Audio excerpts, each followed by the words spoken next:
Try to a channel of light fluid.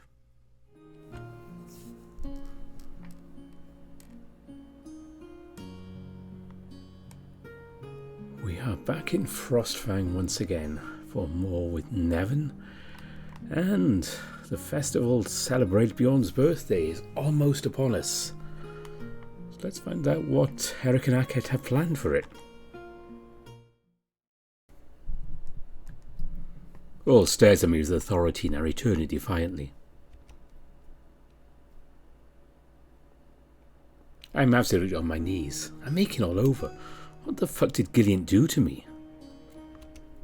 I see you look perfectly awake today. Yesterday was a rough day. Painful, but full of things to learn. Are you even trained with your brand like I asked you to? I've tested my awakening gesture. It works with other songs too. Perfect. Today we have some experimenting to do. Experimenting? I'm not sure I like that word in this context. I haven't forgotten he crushed his own hand with a hammer the first time we met. The incident at the end of our lesson yesterday gave me something to think about. The incident? You mean the thing I hallucinated? Exactly. Because if it didn't actually happen, what you described to me is something I considered. You considered throwing a pebble in my face? If necessary, yes. Pain or panic can sometimes be useful in locking someone's powers.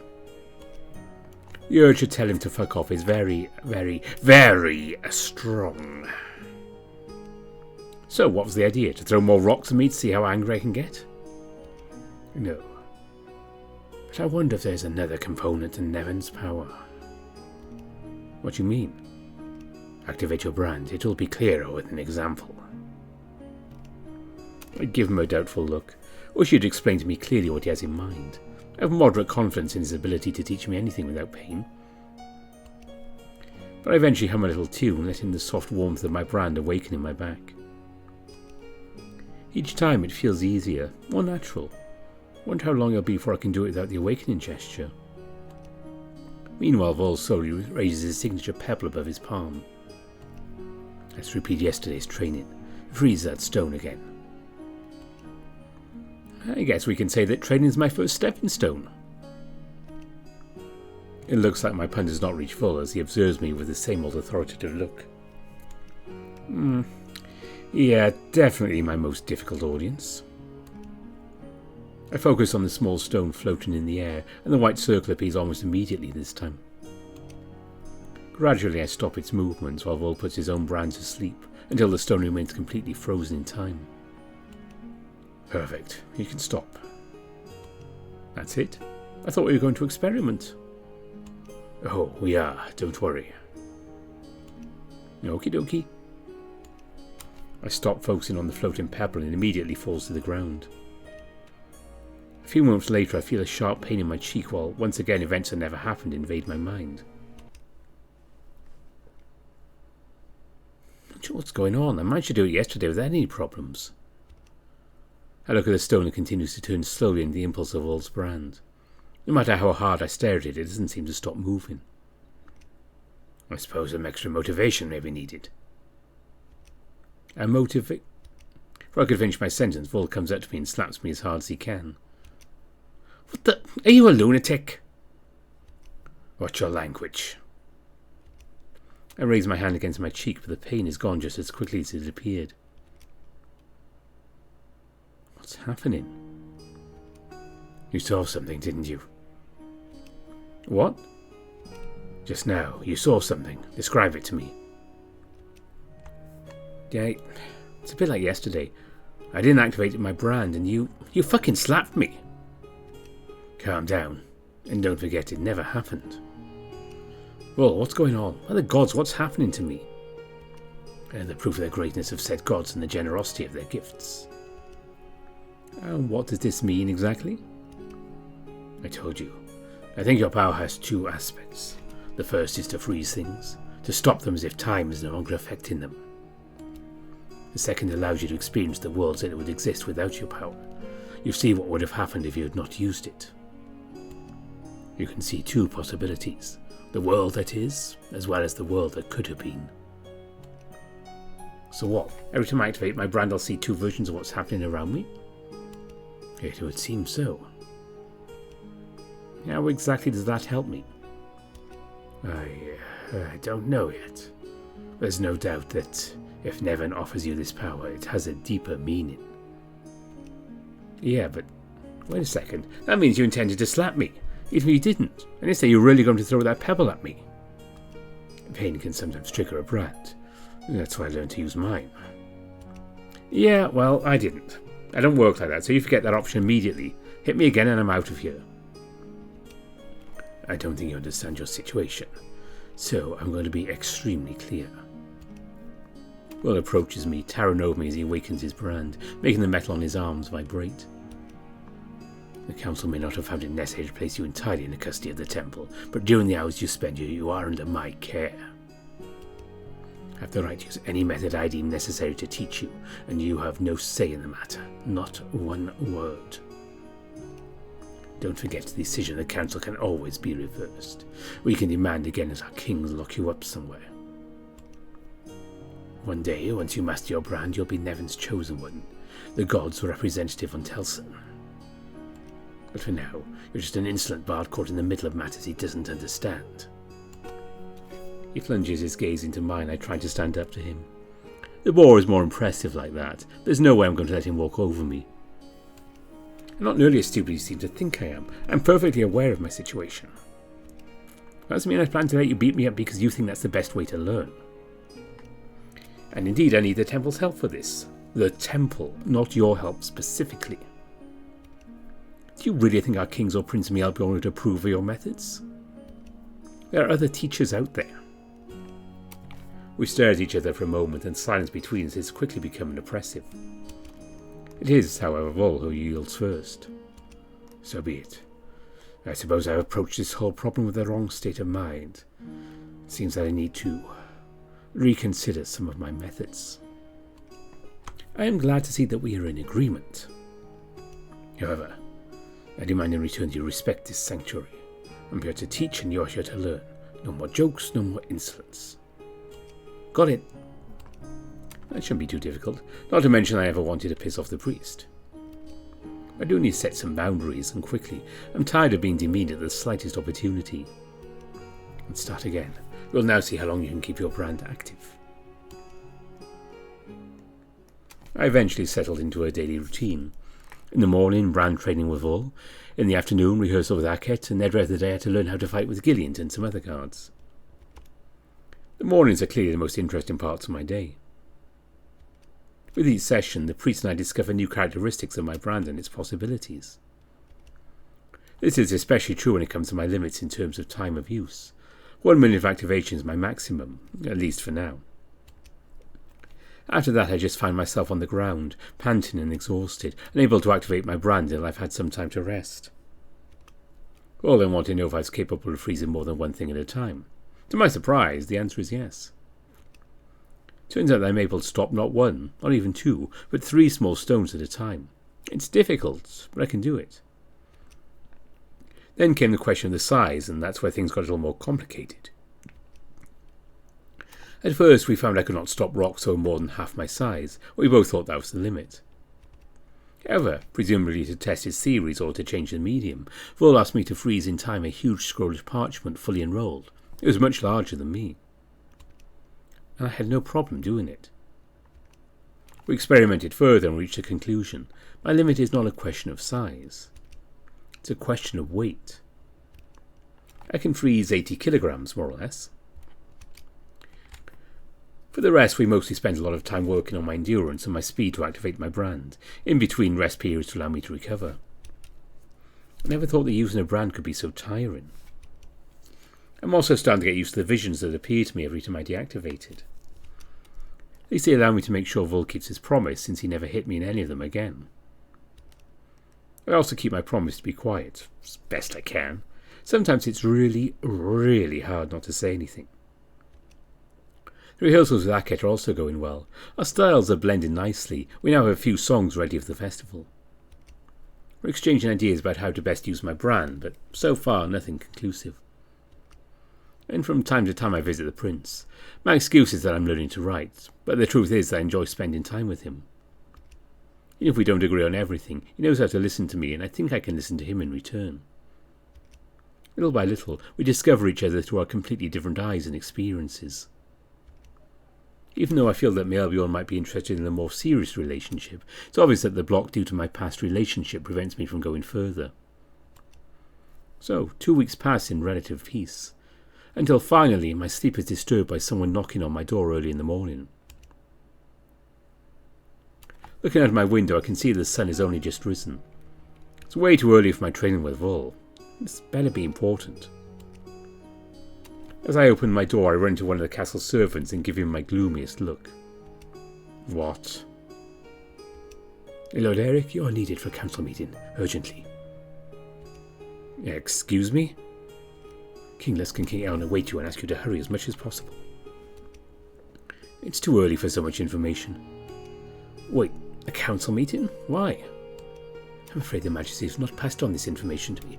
If I may, my lord, I still need to inform Lord Edwine. He then salutes me and runs off down the corridors. What's going on? There's only one way to find out, I guess. I'm dressing as quickly as I can before heading to the council chamber. The castle's inhabitants are still asleep at this hour, and I walk through mostly empty and silent hallways until I hear light footsteps ahead. After turning the corner of the hall, I'm pleased to see Astrid standing right in front of me. Well, no reason to be suspicious. She's on my side during the last council, after all. She may have changed her mind about me. Lady Astrid, hello.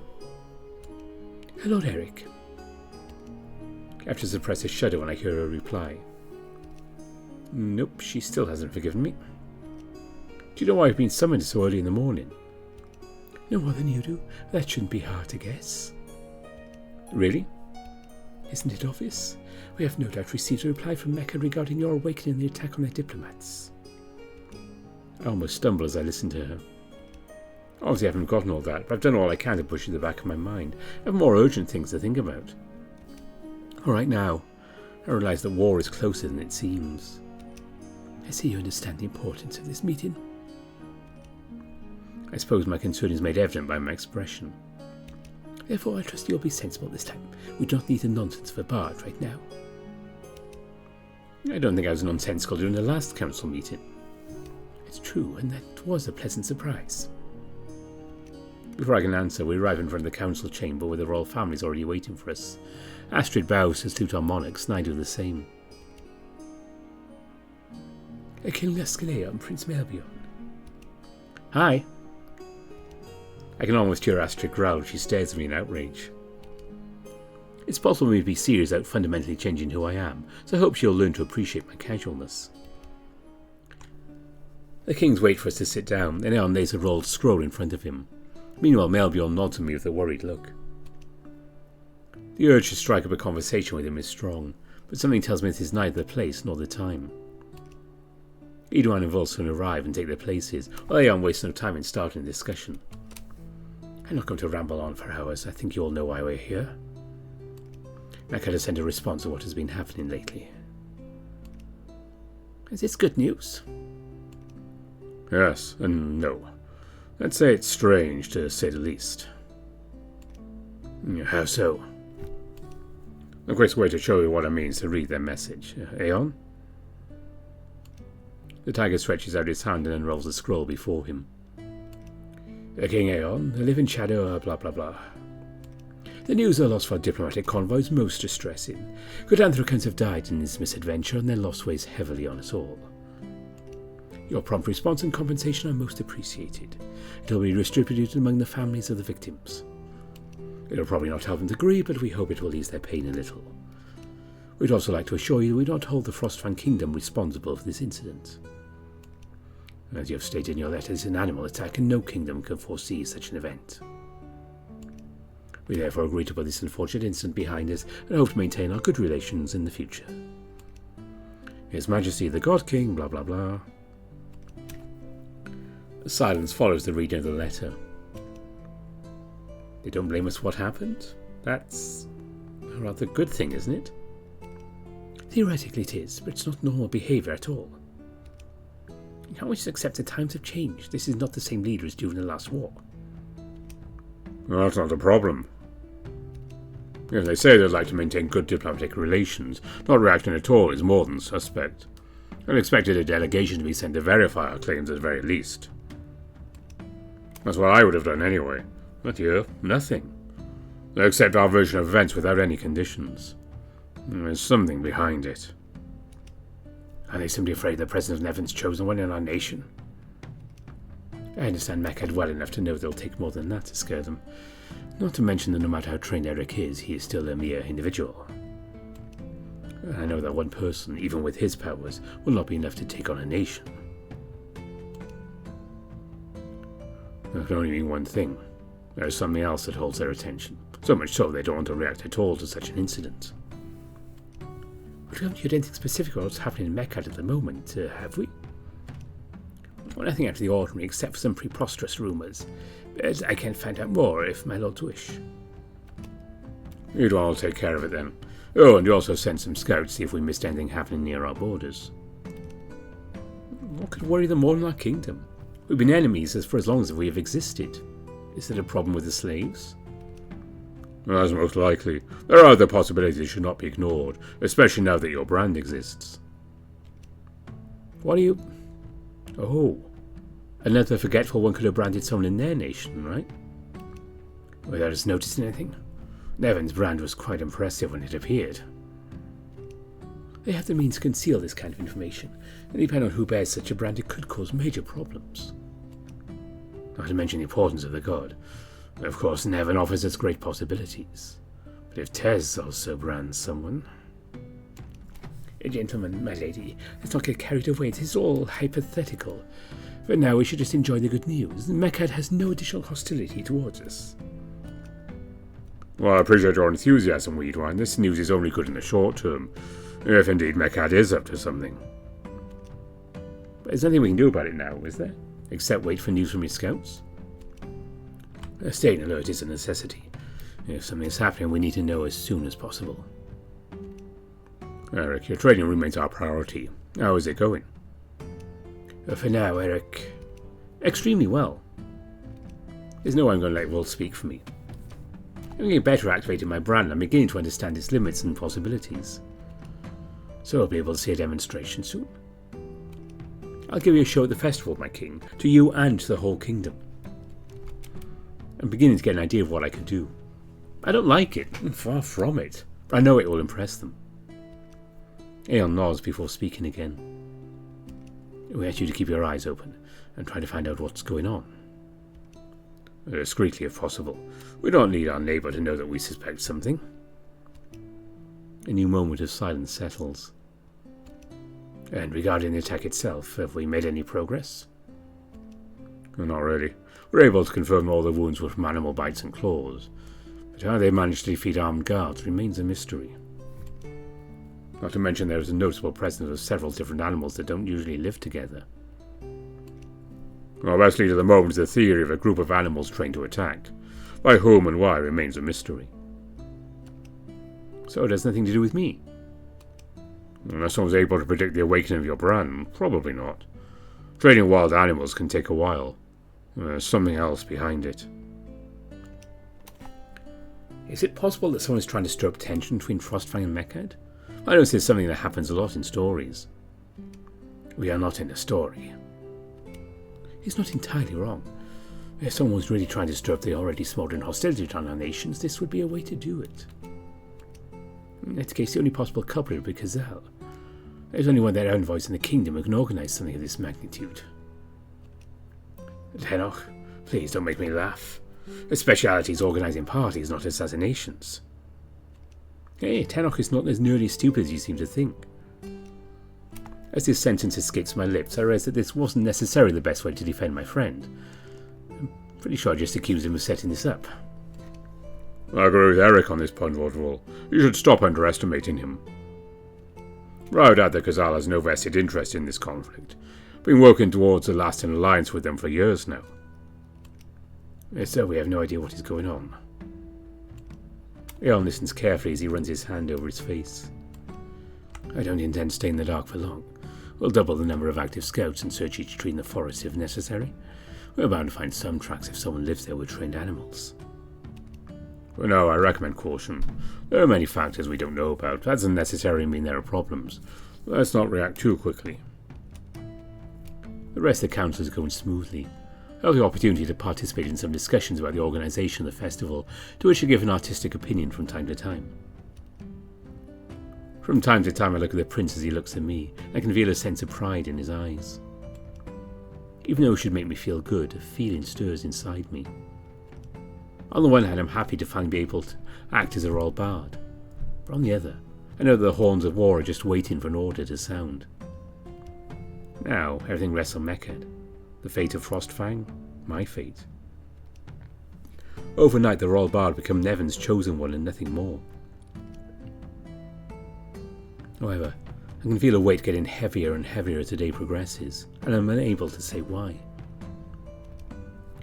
I progress, I train, I discuss, but my heart is not in it. It's only when I'm rehearsing with Akhet that the reason of this feeling is made clear. We came within a whisker of going to war, over a single incident. Until this letter came, it was a possibility. If that ever happened, I would cease to be a bard, and become a weapon. So far, I've mostly seen my training with Vull and Gillian as ways to defend myself, or to learn to use my abilities. But it could become ways to attack someone, to fight in an army.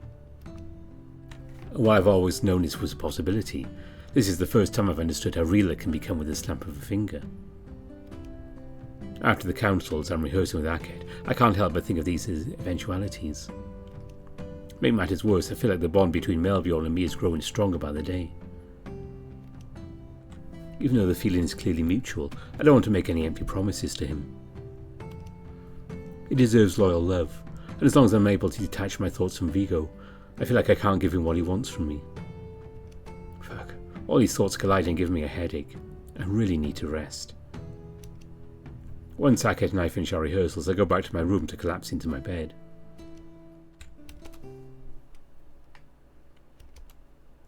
And for once, I'd like to dream, take my mind off all these thoughts, to dream of... It's YouTube, so we have to go for something sweet. I close my eyes and let the fatigue take me away. I find myself in a bed. Another bed. Wide. Comfortable. I'm not alone. Someone is behind me, holding me tenderly against him. Who? No one. Just someone.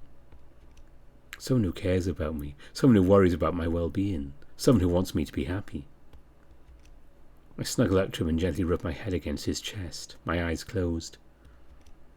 I'm content to enjoy his presence, and he seems to enjoy it just as much as I do, as his arms slowly close around me. I let myself get lost in the sensations, his fur against mine as he slowly caresses my chest. Gradually his hand carefully moves up my neck, sending shivers down my spine. He eventually strokes my muzzle, his fingers gliding over my fur. I can feel him resting his muzzle on my head, slipping between my ears as he sighs with relief.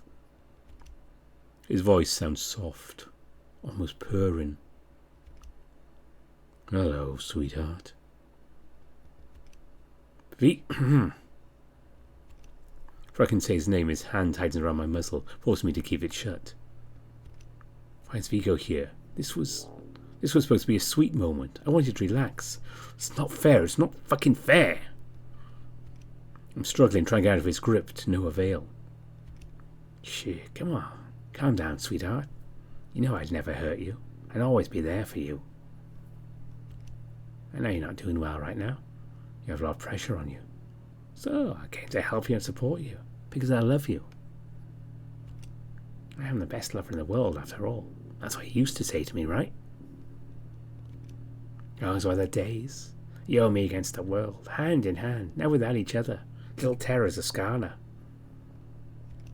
And then you left. And you abandoned me. I groan louder. I want to wake up, but I can't. I'm stuck here with him, with this distorted version of Ego. That's okay. I'm not mad at you. I know you had to go. How could you stay after all you've done? I also know how you feel about your pretty pair. I freeze as I feel a shiver of fear run through my body. Oh, I'm not jealous. I know what's going on. And so do you. It's not him you're attracted to. Not really. It's just what you see of me in him. Isn't that a proof of your love? You miss me so much you look for me in other people. And that's normal. After all, we both know I'm the only one who can really love you. I'm the only one who can accept you and all that you've done. My liar. My thief. With horror I realise what comes next. Don't say it, please, please, please. Don't say it. My murderer. Tears are running down my cheeks. It's not true. I never wanted... This vulnerability, this weakness, it's been weighing on me for so long. Stop it. Suddenly I feel the heat of my brand burning on my back like never before. Stop! For a moment time seems to stop. Then I see the ceiling above me. My muzzle is wet and my teeth are clenched. My muscles are tense and I'm shaking slightly. Fuck. As I try to relax, sobs well up in my throat. And I struggle. I fight with all my strength not to cry. Pull yourself together, Eric. It's just a nightmare. You're not a kid anymore. As if to help me convince myself, I give a few slaps to my face. Unfortunately, it has no effect other than to wake me up a little. No, that won't do. I still have him in my head. It's as if he were there, whispering to me. My murderer. Shivers run through my spine as these words come back to my mind. It's not real, Eric. Your own fucking mind is keeping you from forgetting, that's all. Despite my shaking, I managed to get up and walk straight to the bucket to dip my head in. Oh fuck, that's cold. That was a stupid idea. I've got to find something else. I dressed quickly, grabbed my rapier. As if it were a no-brainer, I head straight for Melbjorn's office. I know he tends to work late and is probably still immersed in the grievances of his subject. I need to see him. Gillian is standing there, apparently busy maintaining his blade with a whetstone. He suddenly straightens up as he sees me approaching, clearly not expecting anyone to arrive at this hour. If only he knew I'm as surprised as he is to be here at this time of day. I used to be resting. Yeah, well, I tried. The train is going to wear on you if you don't sleep properly. Gillian, you know damn well that it wears on me even when I sleep. Believe me, one bad night is not going to make a difference. The captain grunts as he resumes his activity without another word. It's hard to read him with that bloody helmet on, but it's clear he understands that this is not the time to insist. Good, I'm not really in the mood for jokes anyway. So I open the door, and without so much as a hello, I stand right in front of Melbjorn, who's sitting at his desk. How about a sparring session? The prince blinks as he lifts his eyes on the papers lying in front of him, then looks at me with obvious concern. I need it, and you'll have the occasion to see what I can do with my brand. Well, I suppose it'll be a welcome break from all this obviously exciting work. The bear smiles at me as he straightens up, stretching slowly. I wish I could return the courtesy, but I don't have the strength to smile. Is everything all right? Not really. But if you don't mind, I'd like to not talk about it. Not right now, anyway. Melbjorn silently nods before taking the lead. I don't usually need guidance anymore since I know the castle like the back of my hand from walking its halls. But tonight my mind is completely foggy. Once in front of the room, the bear pushes the heavy door without any difficulty and closes it again once I've entered. Somehow I'm glad to be here, alone with him. It reminds me of my early days in Frostfang, though they weren't exactly smooth sailing either. Well, I'll start by looking at what you've learned from Gillian. Then I'll see what you can do with your brand. I'm not sure I can say I'm ready to be one of the kingdom's elite warriors, but I suppose you'll still be better than our first fight. I managed to draw a chuckle from the prince as he arms himself with a wooden club, moving into a stance. This time I don't hesitate to keep my rapier. I know how much I'll need it against him. Show me your stance. Seeing the professional look on Melbjorn's face, I understand how important this is to him. So, tempting as a joke is, I brace myself, my weapon pointed at him. He nods silently, and I wink at him as I regain the strength to smile. See, the silly bard can learn. Oh, I never doubted it. If I were in your place, I wouldn't be too quick to boast. The prince strikes the tip of my rapier with his club. This time I grip its handle firmly and the sword does not escape me. You're far too kind to me, dear prince. I expected to see more strength in this blow. Oh, one thing at a time. Are you afraid I'll hurt you? The bear sneers as he looks me up and down. Then he resumes his position in front of me. I'm mostly afraid I could hurt you. Is that right? Now it's my turn. I strike Melbjorn's improvised weapon with my rapier, then put the tip of the sword against his armoured torso. Am I still the defenceless dwarf rabbit? As he grins, the prince suddenly steps back and strikes my weapon again. However, this time his attack doesn't end there. Almost instinctively we cross blades. Or should I say we cross blade and club? Anyway, we'll exchange a few blows. Not bad. As Gillian taught me, I stay solidly on my paws and counterattack as soon as possible. This time, rather than strike randomly, I take care to aim at the parts that are not protected by the armour.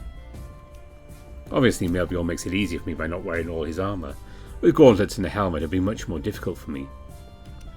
So I try to aim at his neck and armpits, to immerse myself in the most realistic situation.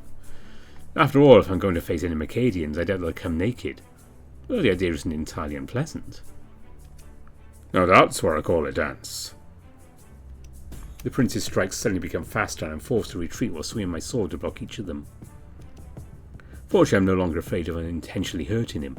Not only do I know I'm incapable of doing so, but I also feel that I now have more control over my weapon and myself. I can feel the fatigue beginning to weigh on my arm with each exchange of blows, and I won't last forever in such a situation. Although my pride makes me want to push the exercise a little further, I also have no desire to take a club to the face. Stop! I surrender! The bear steps back as he lowers his weapon and salutes me with a nod while smiling at me. Oh, so you and Gillian did a good job. You doubted it? Well, he's training our other guards, so I have no doubt about his abilities in that regard. While moving towards the bench, I take a mocking look. Oh, so you just doubted me? Well, let's rather say I was doubting his ability to teach someone who isn't built to be a warrior. Oh, built for it or not, I'll never be a warrior. Well, that's obvious.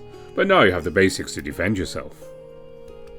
Melbjorn sits beside me and watches me with that usual proud look I've seen him display before. I hope I won't need it. But in the worst case, I'm sure I could use my new fighting skills for on quite a show. Can you imagine me pretending to be a warrior while singing? The idea of a warrior bard would depict our country surprisingly well. It'd make you the perfect representative for Austrian culture.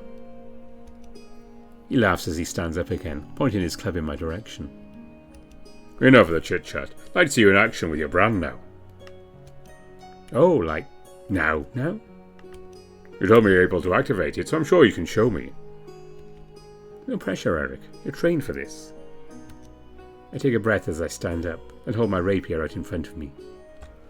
It's in the heart of my country, on top of this great snowy peak. The bear gives me a questioning look as I begin to sing. Oh, that's right. Maybe I forgot to mention that. This song is my awakening gesture. Well, that's rather uncommon, but not surprising coming from you. He chuckles as I clear my throat to continue my song. That the elders would set us free, we the meagre, oh we the weak. Suddenly I feel the gentle warmth that engulfs my back, and at last I can let go of my weapon. The rapier floats before me as Melbjorn watches it in wonder, circling around it as if to see if there's any trickery to make it stay that way. You're afraid to show me your powers? You thought it wouldn't be enough. I don't have time to brag before the bear grabs me and lifts me off the ground. Easy there. He then hugs me tightly as I were a mere cloth doll, causing me to instantly lose my breath. Well, that's what I call a somewhat unusual show of affection, especially coming from the prince. Well, I knew you could do it. Finally he puts me on the ground and I catch my breath, still feeling a little disoriented. I know you care a lot, but if you keep from breaking my spine next time, I'd be grateful. I can't help but chuckle as I retrieve my weapon, while the prince rubs his head in embarrassment. Sorry, I got carried away. Upon seeing his embarrassment, I can only be encouraged to go further.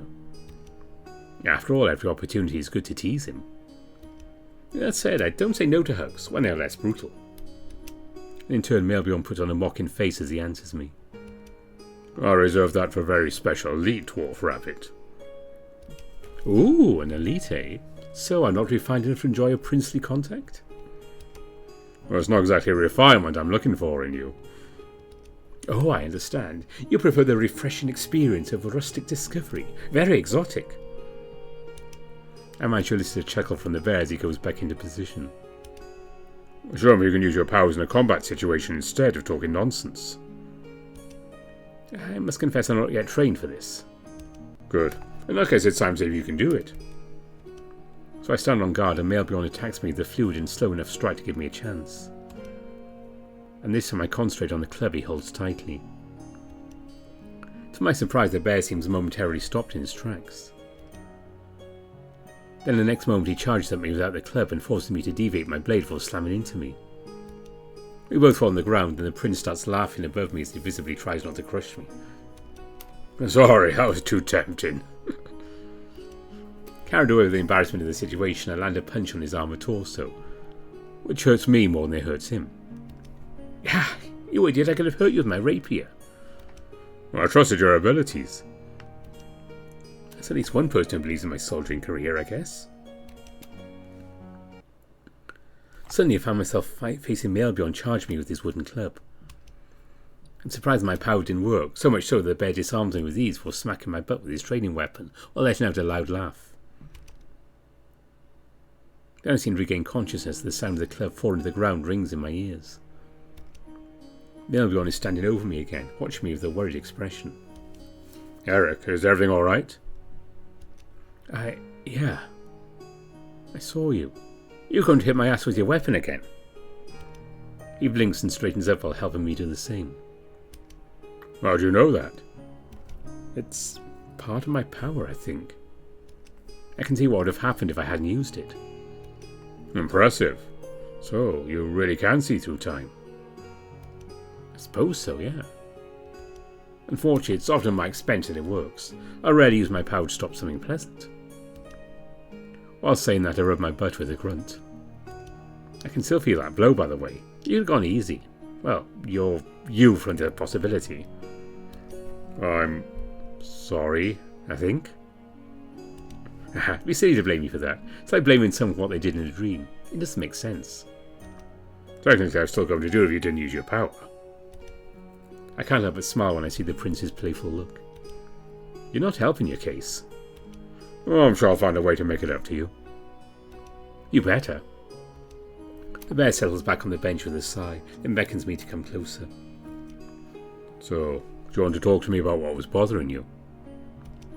I blink, realizing that for a moment I've forgotten about Vigo and that damn nightmare. I guess I can't escape some explanation. I owe it to Melbjorn. I had a bad dream about Vigo. It made me question my ability to move on. I feel like I'm trapped in the past. Forever. And you don't think time will heal that? I'd like to think so, but it's been a while since it's over between us. Plus, how can I claim to be loyal if I'm still thinking of someone else? The prince squints his eyes as he listens to me. Then he seems to have a sudden realization. Does this have anything to do with our discussion the other day? What? Your sudden urge for romantic loyalty. We talked about that.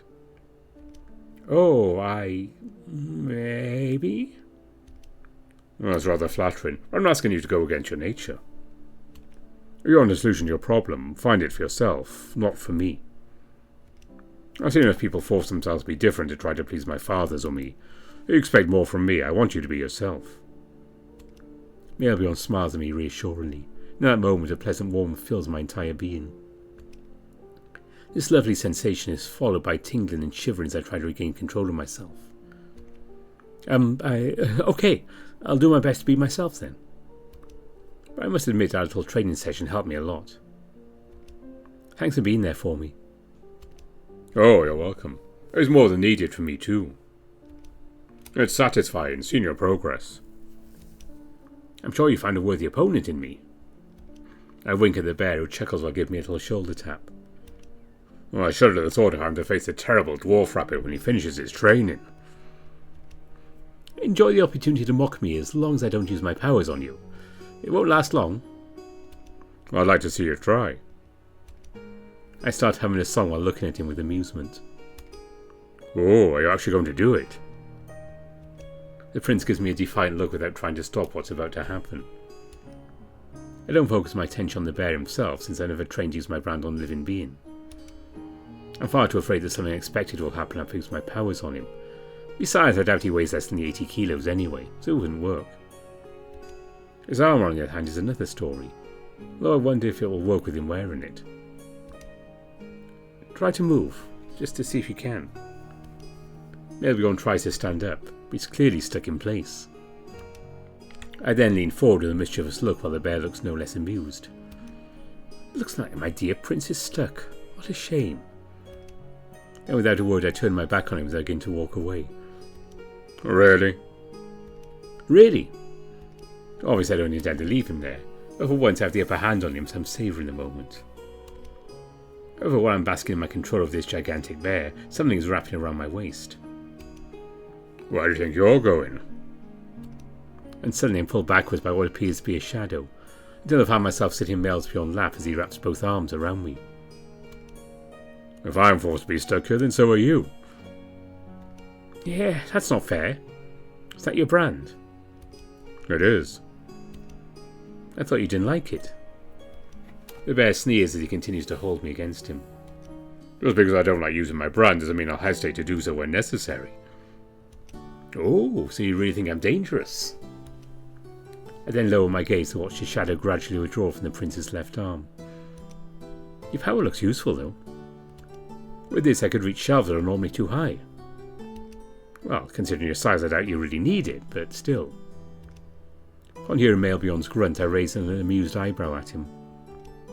Why don't you release me now? I'm perfectly fine staying here. You really want to play who's the most stubborn? You're the one who wants to keep me with you, aren't you? Well, I don't plan on staying here forever, Eric. Oh, I'm sure you can't wait to get back to your very interesting papers. You have a point. So we spend a few seconds in total silence where I sigh as I release the bear from my control. And get a glimpse of what would have happened without my power. Nothing. We would have said goodnight, I would have gone back to my bedroom. While it's obvious I would have liked to have a brand useful to my craft, I'm beginning to think this one has some advantages as well. I blink as I realise the prince is still keeping me against him, although he's no longer blocked. NeveN, you can move, you know. Oh, I know. And why are we staying here? You wanted this, didn't you? I'm sure I'm not going to complain. If the metal of his armour is still not to my taste in terms of comfort, it's still a nice moment I can spend with him. You know what? For once I think it's worth it. Going against my nature, I mean. I don't want to make promises I can't keep, but I will do my best to get Vigo out of my head. Well, if you consider that a good thing for you, then it's good for me too. All I want for you to come out of this in a healthy state. And I say that both as a prince and as a... I think we're past the friendship stage, you and I. I can't let but let out a chuckle as I lift my head to seek the bear's gaze. Yeah, I think so too. But I understand this relationship is hard to define. I don't know what to call it either. Well, don't worry about that. Time will tell. The door suddenly opens, which startles me along with the prince. I don't have time to stand up as Gideon enters the room, watching us with surprise. We exchange a silent glance for a moment as I slowly rise from NeveN's lap. That was an interesting sparring session. For sure. You've made a lot of progress since our last fight. Even if I only see the captain's eyes, it's quite clear we're not helping our case. I can always leave you alone if needed. Well, I don't think that's necessary. Yes, we had finished our training. The bear stands up, clearing his throat, then nods and smiles at me. I can't wait to see your show anyway. I'm sure you'll be able to do something impressive on my birthday. I'll do my best. And in turn I salute NeveN before heading for the exit, but not without offering a smile to the panther, who, for once, returns a mocking expression. Good evening, I suppose. Very good evening to you too. With a big smile on my lips, I walk out of the training room back to my room, my head full of far more pleasant dreams.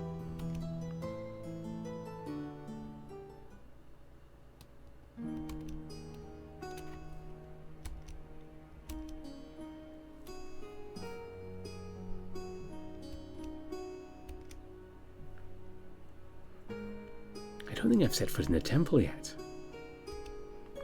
We're not going to the temple itself, but the training grounds. We can still visit afterwards if you want to. Oh sure, I'd love to see a bit more of the Frostfang architecture. I smile at the falcons I continue to guide him through the streets of the capital. Will asked me to take Arquette with me today. I'm not sure why, and he refused to answer me when I asked. That said, I'm not going to complain. The less time I spend one-on-one with that grumpy boar, the better off I'll be. That's why it's my feathery companion who's accompanying me today. Given that we've spent the last few weeks rehearsing together, it's good for us to get some fresh air. So they let you walk around without a guard now? Oh, I don't doubt for a second we're being followed and watched. They're just being discreet. And now I'm able to use my brand, I can defend myself. So I guess that means I'm entitled to a little more freedom. I hope so. I smile at the birds as we approach the training grounds, where I can already see Vol waiting for us. The priest greets us with a brief nod in his usual stern tone. Eric, Lord Arquette. Lord Vol? Hey, why does he get the Lord and not me? Attitude, young rabbit. He behaves like a noble, you don't. I can see what looks like the shadow of a smile on Vol's face.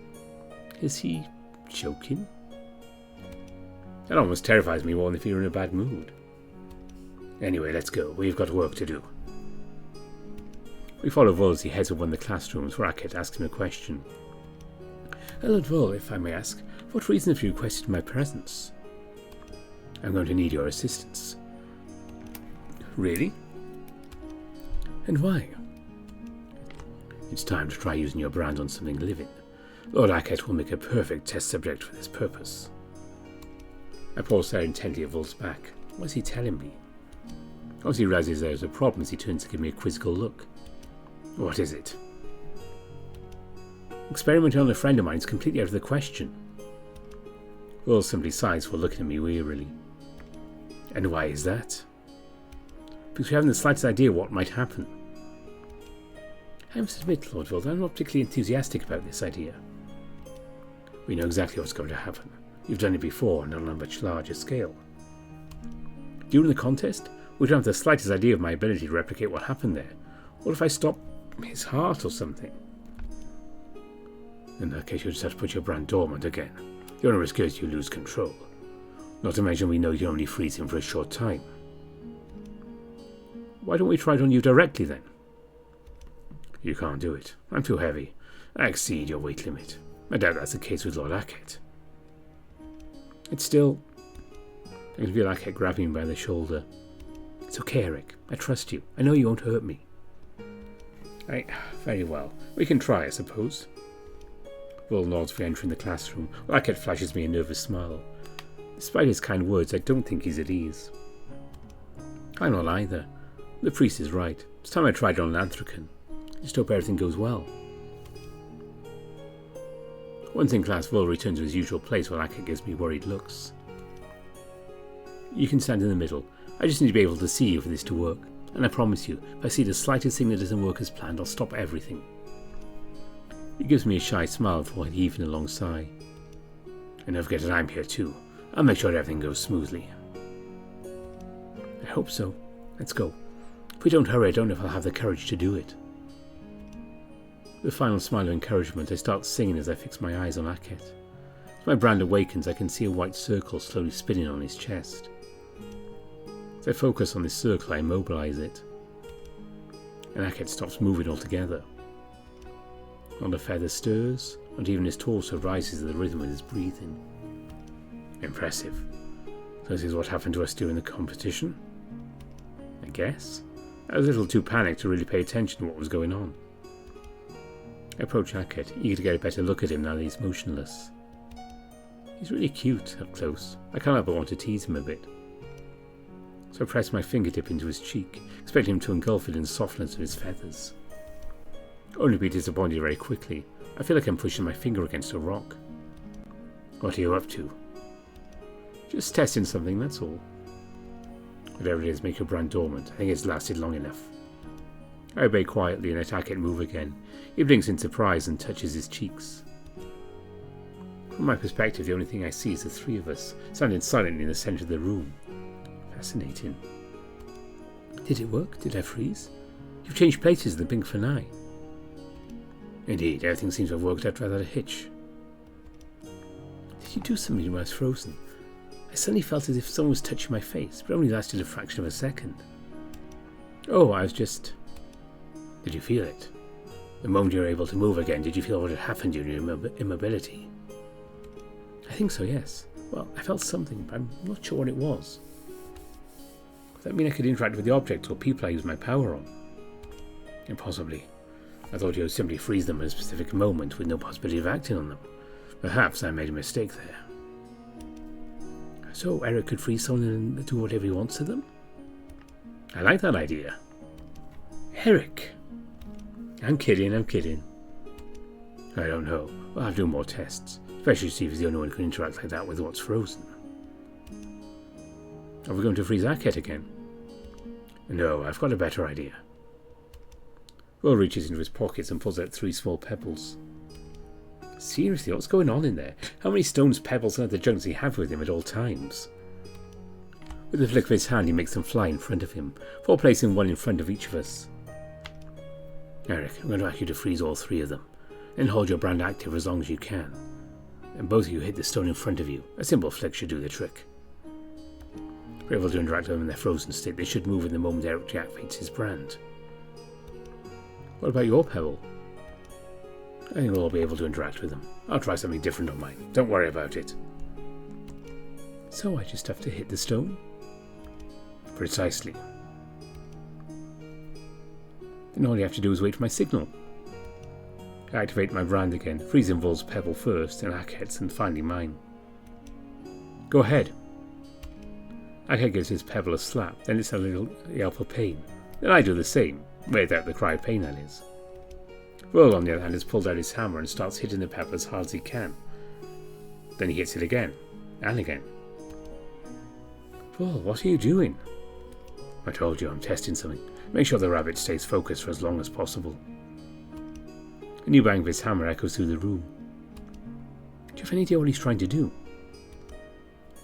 Not really, but I hope for his sake it doesn't last too long. But he had to freeze you, and do it on 3 objects at once tires me out pretty quickly. Will continues to hit the pebble with his hammer. But I hand it to him. He knows how to put some force into what he's doing, when he wants to. After about 40 seconds at this pace, my vision starts to blur. Staying on my feet becomes increasingly difficult. Well, hold still. I want to keep going as long as I can. Lord Vol, he doesn't look well. Vol ignores Aket as I start to pant. This isn't the first time Vol has pushed me to the very edge of my limits. It's not exactly a pleasant experience. He continues to strike his stone as my vision blurs. I'm getting more and more tired as my legs shake. I think we should stop now. No, you can hold on a little longer. My knees gives out and I find myself on the ground. I can barely see what's in front of me. Eric! I don't have the strength to say anything. I remain in this position for a moment before finally making my brand dormant again. The very next moment I try to catch my breath, while my sight slowly returns to its normal state. Then comes to me the vision of what would have happened, but in the state I'm in I hardly pay attention to what's happening. Eric, are you alright? I'll be fine. I just need to rest for a bit.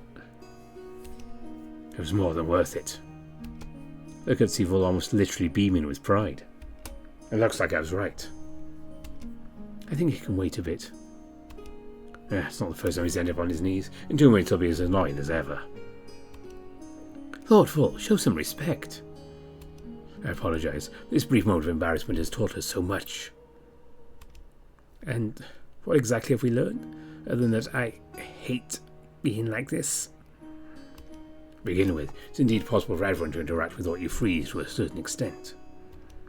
When you made your brand dormant, both your stone and Akets reacted to the brief shocks you gave them.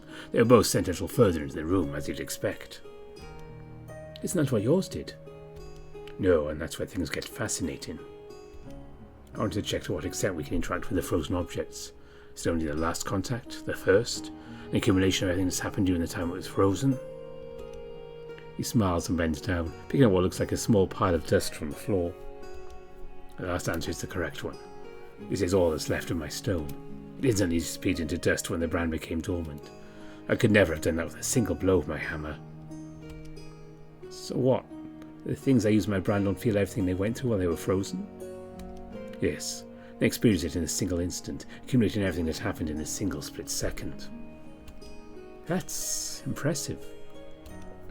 And dangerous. Imagine what I could do to someone with that. Not to mention the effect it has on you. I'm beginning to wonder if what we've planned for the festival is really such a good idea. I won't need to hold on that long. About 40 seconds at most, and if I ever start to get too tired I can just stop it all. You don't have to worry about that. May I ask what exactly you plan to do? You can even see it for yourself. All you have to do is come and see me in the arena. After a full of big tired smiles I try to get to my feet. My legs are still shaking, but I can stand. The priest sighs and claps his hands. Good. Once you're back on your feet, we're able to start again. This gives us plenty of testing to do. Are you going to continue training? Today? Well, of course. But he's barely standing. This is ridiculous. Okay, I'll be fine. I just need to rest a bit. You've still got to train with Gillian. With the festival nearly here, I'd like to see you get some rest. I'm perfectly capable of... Oh, on second thought, I think he's right. We both give Full a surprised look. I forgot the festival was coming up. Although I'm extremely intrigued by what we've just learned, I agree with Lord Ackett. You represent the kingdom of Frostfang, the powers of your brand. We can't afford to make a bad impression. You need to be at your best. Don't come tomorrow. Get some rest. Do I get a day off? Really? Who are you and what have you done to Full? I don't know what kind of monster you think I am, but I can be reasonable. We thank you for that, Lord Vull. I'm sure Eric is grateful too. Oh, yeah, of course. We'll naturally compensate by working harder once the festivities are over. I figured as much. Vull lets out a short sigh. Anyway, I'll release you for the day. Try to get some rest before you head out to find Gillian. Once I absolutely agree with you, I intend to do just that. Ackett puts his arm under mine to support me. I can still feel my legs shaking as I move forward. I know I'll be more or less back to my normal self in a little while, but it's still pretty unpleasant. Thanks for this. You're welcome. Shall we go? Yep, I'd love to take a little nap right now. The day off was most welcome, though we still spent some time rehearsing with Ackett. But not having to worry about Vull or getting beaten up by Gillian is still nice. I woke up early, firstly because it was necessary, and secondly because, despite my confidence in Ackett's abilities and my own, I can't stop the stress from showing. Can't afford to screw up anything, even less than during the contest. The eyes of the entire kingdom were on me. This is my chance to prove them I deserve my place as a royal bard, not just because of my brand. I couldn't have slept much longer anyway. Someone came knocking on my door to bring me a package. The new official outfits promised by Melbjorn. As I understand it, they've just been completed. No one has seen them yet. The record, I have to admit, Melbjorn has taste, if he's behind the design, and can be dazzling in this uniform. I'm sure it'll look great on Ackett too. I put on my new outfit and take the time to observe myself. It really suits me. I have to think about thanking Melbjorn. He's even thought about our safety. The cloak covering my left arm is lined with a chainmail light enough not to impede my movements. Then he knew to look at my face a little closer. I'm glad I was able to rest yesterday. No trace of fatigue or anything. I'm as cute as I've ever been. Now the only thing that can screw up our song is ourselves. And if I'm going to be perfectly honest, I'm not really worried about the singing part in itself. I know Ackett and I are more than capable of delivering an extraordinary show. I'm really worried about is the demonstration of my powers. Not only requiring me to be up high, which is an ordeal in itself, but I have to use them for quite some time. But I don't tire too quickly. It hasn't been a problem during rehearsals, but who knows? Things might be different in front of an audience. There's no need to worry. All I have to do is make sure I sing as well as I can. The rehearsal's been going well. There's no reason why things should suddenly go wrong. Once again, there's a knock at my door. It's probably Ackett. I quickly slap both my cheeks to compose myself before heading off to find the falcon. It's showtime. How are you feeling? Worried and excited at the same time. I feel a bit like I did before the contest. After a quick lunch, we made our way to the city arena, where most of the festivities will take place. There's already a huge crowd around, watching we have privileged access as members of the court, and also as performers. We then led through a series of corridors and tunnels that run beneath the arena itself. These allow those who are about to perform to prepare, whether they be artists or warriors. Hackett and I are supposed to kick off the festivities with our big opening number.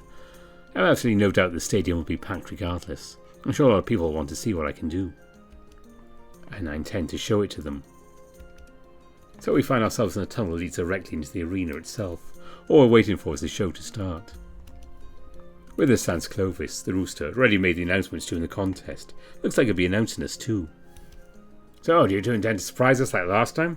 Well, I'm afraid there's no glass ceiling to shatter today. No, I'm joking, relax. The sound of trumpets suddenly resounds from the arena. Our kings have arrived. A sign it's time for me to make my entrance. Good luck, both of you, and Stefan shit. Thanks, and Stefan shit too. The rooster smiles at me for bolting towards the arena while Hackett leans towards me. Why are you insulting each other? Oh, no, that's just an artist thing. It's considered bad luck to wish each other good luck, so... I didn't know. I'm not going to lie, it's weird. Like most traditions, if you pay attention. Clovis' voice is then heard, resonating far louder than he could make it ring with his brand alone. I assume Tessel priests are nearby, carrying the sound as far as they can. Your Majesty Aeon, Your Majesty Lusk, Prince Melbjorn, good people of Frostfang, it gives me great pleasure to announce the opening of the 5th festival in honour of our dear Prince's birthday. Applause and shouts resound from the arena. Whatever he's doing, Clovis seems more than able to warm up a crowd. Once again this year we'll have the opportunity to see powerful warriors clash, to test the accuracy of our archers and the strength and courage of our men. However, this time there will be a new show. Our beloved kings have decided to revive the tradition of the royal bard, and not one but 2 of them have been chosen for their talent. And what better way to start this festival than with music? So, it's with the greatest pleasure that I introduce our bards. Eric of Skarna, bearer of the brand of NeveN, and his musician Hackett of Lacan. Another round of applause rumbles through the stands as I take one last look at Hackett. He takes a deep breath before nodding, and we both head for the arena. I have to admit, I'm a bit nervous. The crowd here is probably even bigger than the one at the contest. This is the biggest audience I've ever had. I can't afford to screw this up, for me as well as for Hackett. I'm briefly blinded as we emerge from the tunnels onto the sandy field. That doesn't stop me, however, from hearing the crowd howling and cheering, much louder than I perceived before. Once I'm able to see again, I take a few seconds to observe the surrounding arena. I'm surrounded by a huge stone wall that forms a large circle around a sand-covered ring. There are several other tunnel entrances, similar to the one Hackett and I came out of. On the walls, the banners of Frostfang, of the kings as well as several noble houses, float thanks to a light wind. Below them are stationed priests who, I assume, bear the brand of Tessel to amplify the sounds. Above are the stands, filled to the brim. Hundreds and hundreds of Anthracans have come to enjoy the show, and across from me is the space reserved for the court. This stand is close to the ground to better see what's going on there, also much less crowded. In the centre, seated on huge thrones, I can see the members of the royal family, flanked by 2 guards. And oddly, I don't see Gillian among them. Come on, Eric, you're not here to enjoy the show, you're here to be the show. I plaster my best smile on my face while heading towards the centre of the arena in order to join Clovis there. As I approach, I'm pleased to see that the 3 planks I'd asked for are there, lying on their side. Without them, the rest of the show would be complicated to set up. When I reach the rooster, he gives me a nod for stepping back to make room for me. Perfect, Eric. Time to show what you can do. Frostians, King Aeon, King Lusk, and of course, dear Prince Melbjorn. It's hard for me to say how honoured I am to be here to celebrate the 24th birthday of the heir to the throne. I bow in the direction of the royal family, with Hackett doing the same beside me. We live in a land rich in stories, myths and legends. Our heroes are mighty warriors, skilled both with their brands and their weapons. And I have no doubt that one day our prince will join them, as his fathers did before him, and what a pleasure it will be to sing his story. But he is still young, and his legend isn't yet written. Perhaps we can inspire him by recounting the story of one of his ancestors, one of Frostfang's greatest heroes who made history, and did so without ever using his brand. I don't know if he's really Melbjorn's ancestor. It's practically impossible to determine, but it doesn't matter. Linking his name to that of a hero could only improve his reputation, especially if, like him, the hero is not known for his powers. I nod briefly to Akkad, who begins plucking the strings of his lute as I prepare to sing. Argyle Hurlson was a fierce bear soldier, and with one of his glances your life was over. But what made him a formidable fighter is the fact that in his time none was brighter. The legend of Argyle is that of our land. It's the story of a warrior without brand. The legend of Argyle is that of our country, and through cleverness would forever remain free. When the Stag tribe and Bear clan went to war, Argyle hunted animals and spread their gore. The horned beasts thought they belonged to their kind and ran away. Doubt and fear filling their minds.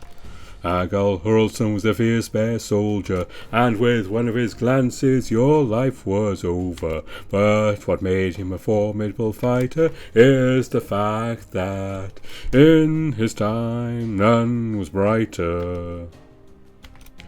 The stags were defeated by this simple trick, for the bear's cunning plan was extremely slick. Thus Argyle single-handedly won the day, and he captured the stag's chief and made him pay. I stop in order to let Akkad shine. The solo doesn't exist in the original song. I didn't feel like taking all the glory. What's more, it gives me a bit of time to prepare my demonstration and observe the public's reaction. Obviously don't expect to see them dancing. It's not exactly that kind of song. Most seem at least interested, even captivated by what's going on. Perfect. What happens next will surely surprise them. I walk over the planks lying on the sand and pick them up, tucking them under my arm before turning back to Akkad. Okay, let's breathe. I don't really have the right to make mistakes. Once I get started, I have about 40 seconds at most when my brand renders me absolutely unable to sing. I took the time to awaken it when I was singing the first part. Now Akkad is coming to the end of his solo. I still have one more verse to finish. I pick up one of the planks and hold it upright in the air at belly level. Then I focus on it and freeze it before letting go. The board stays there, suspended in the air. I hear a few noises come from the crowd. They're probably starting to notice what's going on, but I don't have time to pay attention. Every second that passes is a second lost. And now begins the part I like the least. After taking a deep breath, I pull myself up onto the board, finding myself standing on a piece of wood floating in the air. I do it again with the second, then the third, gradually forming a staircase in the middle of nowhere as I pull myself up to the highest point. Do not look down. Ignore the fact you're standing on more than 2 meters high. Ignore the surrounding emptiness. Look at the royal family, and especially, don't think about how terrified you are by it all. Once firmly in position, I whip the last note of Akkad's solo before starting to sing again, suspended in the air. Argyle the clever is known among the bears, had no equal among his peers nor his heirs. Legend has it he died roaring loud and proud, unleashed an avalanche through an army that ploughed. Argyle Hurlson was a fierce bear soldier, and with one of his glances your life was over. But what made him a formidable fighter is the fact that in his time none was brighter. I can feel my voice in the last words wasn't perfect. The fatigue is starting to show. However, I remain in this position for a few seconds to signal my effort. And finally I bend my knees slightly, then I make my brand dormant. The plank beneath me falls and I drop with it, cushioning my fall with a roll, the end of which I find myself with one knee to the ground, head bowed, saluting the royal family. This moment of silence during which the only thing I can hear is my own panting breath, exhausted by what has just happened. Then a roar seems to come from the stands, while I hear the crowd clapping and shouting. Looks like they've enjoyed the show. The immense sense of pride washes over me and I feel my heart racing like never before. I finally feel I've earned my place. I've been able to satisfy the Frostians. I deserve to be a royal bard. While flashing a huge smile, I turn to Akkad and see he's just as beaming as I am. I get to my feet and Clovis joins us again, obviously delighted with our performance too. Well, there's no denying you two are something impressive, your little trick with the planks. Thanks. I've already mastered my brand, so who knows what I'll be able to do next. I can't wait to see it. Oh, what a fantastic musician. Incredible mastery of your brand. Oh, thank you. Hackett smiles at me again. I know he's not used to this kind of congratulations. After a final salute towards the crowd, we both head off into the tunnels. Now we're supposed to join the court in the stand to witness the rest of the festivities. Hackett tells me to go without him. He'll meet me upstairs because he wants to change. While he appreciates the outfit Melpidon offered, it's a little too flashy for his taste. As I climb the stairs from the stand to my seat, I can still hear Clovis announcing the rest of the festivities. After this demonstration of our arts and culture, let's get back to what we Frostians do best. Fighting.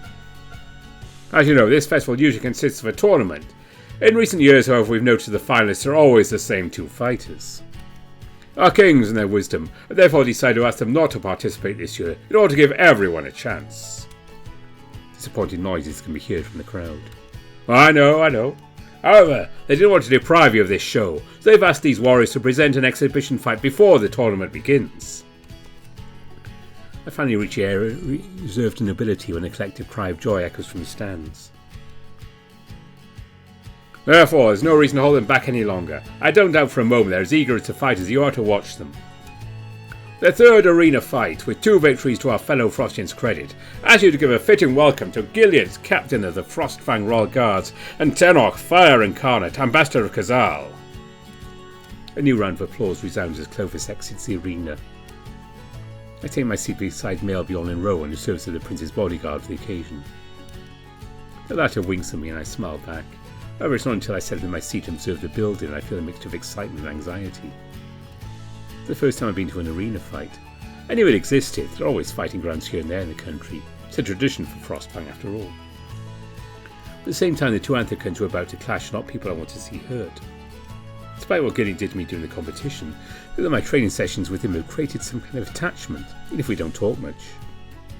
As for Tenok, although he seems to love making a spectacle of himself, I don't get the impression he's the type to fight in arenas.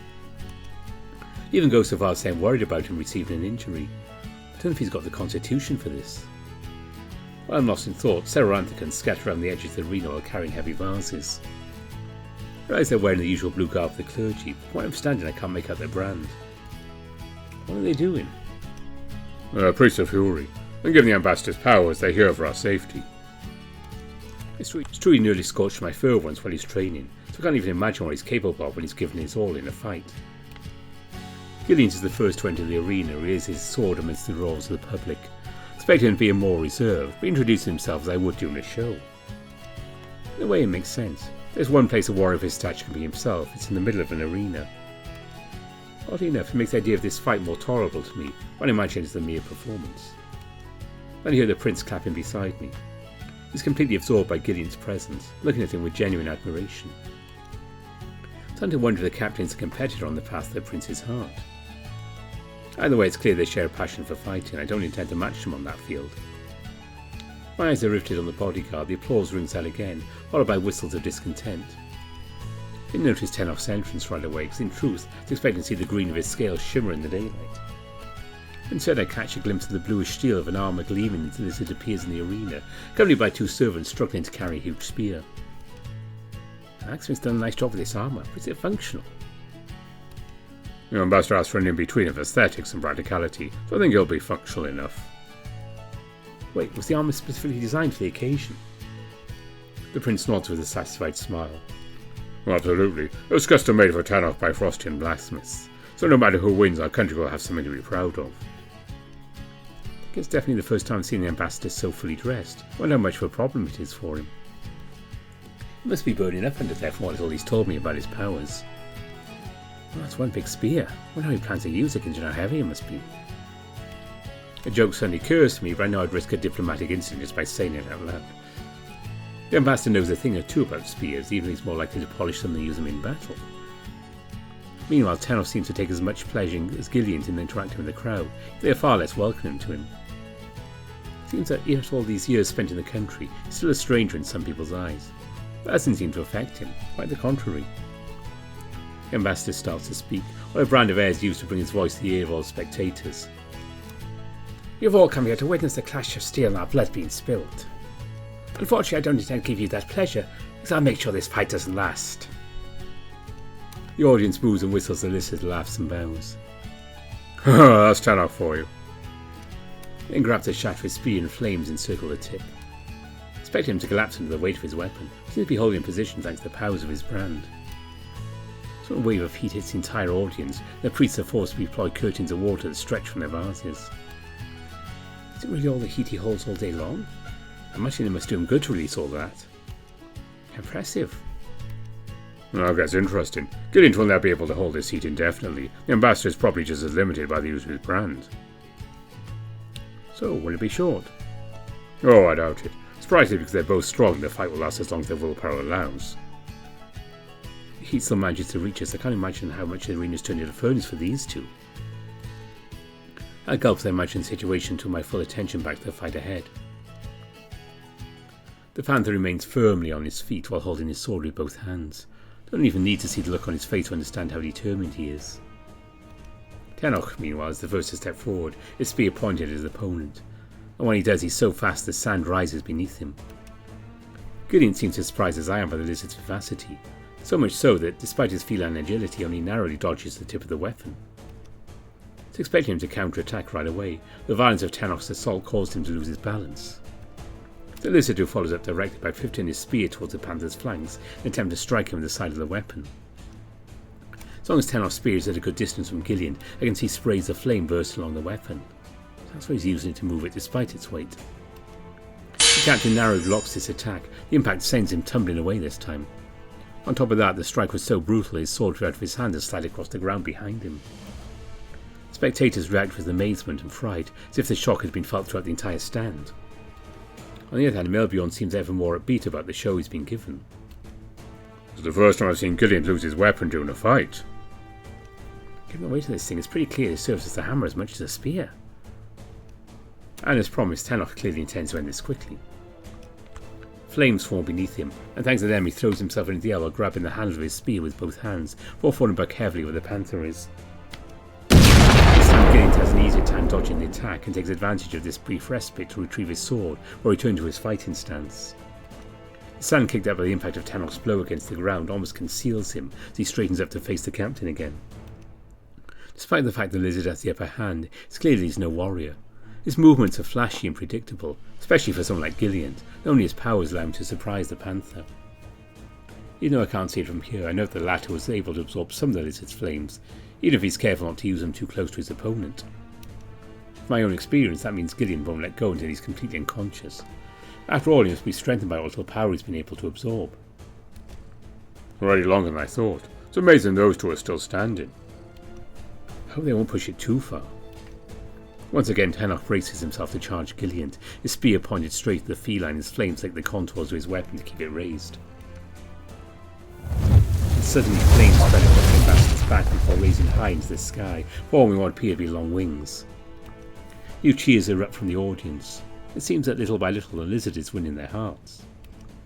Clearly hasn't lost his sense of showmanship. The blast of heat coming off Tannock lifts to stand again, which comes crashing in waves against the water walls being held up by Huru's priests. My artistic soul can't help but see something beautiful in his sight, such as its novelty.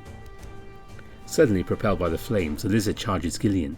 Seems even faster than his first attack. The captain doesn't seem to react as quickly. However, what I thought was slowness turns out to be nothing more than the trick. Indeed, rather than dodge, the feline drops to the ground at the last moment. The tip of the spear passes within a finger's length of his body. He then drops his sword to seize the shaft, which passes over him, immediately cutting off the flames produced by Tannock to hold his spear. Carried away by the weight of his weapon, the ambassador stumbles against Gillian's lying body with a metallic clang that sounds painful just from the sound emitted. The lizard is propelled away, rolling on the ground while the panther holds his ribs, gasping for breath for a moment. As for the spear, it sinks deep into the ground after such a shock. The two opponents struggle to their feet, staggering as they try to regain some stability on the ground. They both look at each other and move closer. This time neither of them attempt to retrieve their weapon. They're really going to fight with their bare fists? Well, that's typical of Gillian. He's trying to keep the fight fair. I expect nothing less from him. Despite Suppose that makes sense. I'd rather have this situation than see him skewer Tenok. Where I'm standing, I can see flames igniting around the lizard's tail as he pivots to deliver a fierce blow to the approaching panther. The captain doesn't even try to avoid the blow, he just blocks it with his arms. And to my surprise, it seems to work, even if his armour is distorted by the attack. Don't push the fight too far, Gilliant. I was so caught up in the fight, didn't realise that all the wounds the captain is receiving right now can't be healed by Mariwani's priests, but his own brand also prevents him from giving up. I then raise a worried glance at the prince. Are you going to stop them? There's a sorrowful expression in Melbjorn's eyes if he's frustrated by the situation. Well, I know I should, but Gillian wouldn't forgive me. Not to mention our traditions don't allow for outside intervention. I can't afford that, especially not with what I'm about to do. What you're about to... Melbjorn, if you don't do something right now, they'll kill each other. I know they'll stop in time. Gillian has my full confidence. Frostfang's violent traditions are starting to get on my nerves, so much so that I can't help but think of the expression of barbarians that our neighbours like to use to refer to us. I turn my attention back to the fight to see Tenok accelerate a punch under the burst of flame. This attack was meant to hit Gillian's jaw, but he deflects the lizard's fist which crashes against his shoulder. Once again we hear a painful sound as it seems to dislocate under the force of the blow, which is followed by the captain's cry of rage as the ambassador holds his disarticulated fingers while staggering backwards. Roars of excitement and joy fill the stands as the two warriors give what little strength they have left to prevail. But to me this insistence on winning would be almost laughable if there wasn't so much suffering involved in this hand-to-hand combat. The panther puts his shoulder back in place while pouncing on Tenok. Each in the struggle that forces the ambassador to use only his muscles, since Gillian's brand prevents him from doing anything else at this distance. Physically both are well trained, but Lizard's tiredness from using his brand can be felt. He quickly stumbles to the ground and the captain gets on top of him to put him in place. And finally, as the panther brings his fangs close to his opponent's throat, Melbjorn rises. Then his cavernous voice resonates thanks to the powers of an air brand assisting him. Enough! You both fought well, but it's time to declare a winner. Rather than stand up to claim his victory, Gillian drops to Tenok's side, wheezing heavily. The ambassador fought valiantly, and a country that often forgets its neighbours are not always enemies, but sometimes also potential friends.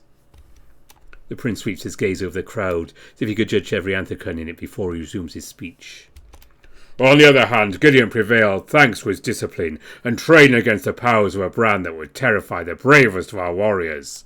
Therefore, victory is bestowed upon him. Applause and bursts of joy follow the prince's announcement. It's clear the captain's victory delights many in the audience. But as everyone cheers Gillian's triumph, I can see that he straightens up to sit beside Tenok and pat his chest. From here I can't hear them, but knowing the panther and his peculiar love of combat, I can easily imagine him giving the ambassador a few words of encouragement, and that makes me smile. Even in the face of all this chaos and pain, there's still room for a little tenderness in the hearts of warriors. However, I can't stop worrying about them. They both took quite a few blows during the fight. While I don't doubt for a second they're already being treated, still something I'd like to check out for myself. I start to get up when Melbjorn interrupts me with a questioning look. What are you doing? I just want to check on them to make sure they're okay. Well, I assure you they're being taken care of. There's nothing to worry about. But I know Tenok well enough to say he probably doesn't want to see anyone right now. He doesn't like to lose. I could... Eric, leave him alone. He'll come find us when he's better. I let out a sigh and sit back down. Melbjorn is probably right. He's known him longer than I have after all.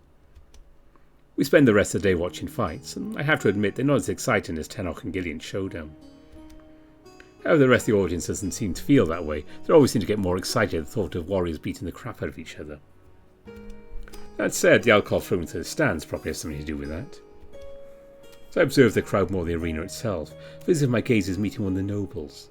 Some kind of sheep sit in the stands that are meant for people of high birth. It's not me he's looking at. Is he staring at the prince? I turn to Melbjorn, he seems to be defying the noble stare. What's going on between those two? Melbjorn? Who's that guy watching you? Brace, the Lord of Kumar. Oh, didn't you mention about him a few days ago? I swear I've heard about Kumar recently. You were there when Sammy made a report. He'd openly criticised the royalty. Oh, that's the guy. You invited him to your birthday party. We invite all the lords of the kingdom. That's our tradition. Watching the sheep, I see him lean over to chat with another noble. Then he smiles before addressing the prince directly. In the old days, it was customary for the future king to fight in the arena during such an event. It was the ultimate proof of his warrior prowess. I therefore hope you'll do us the honour of demonstrating your talents in combat as well as the mastery of your brand. Oh no, he's trying to provoke Melbjorn. And look on the prince's face, it seems to be working.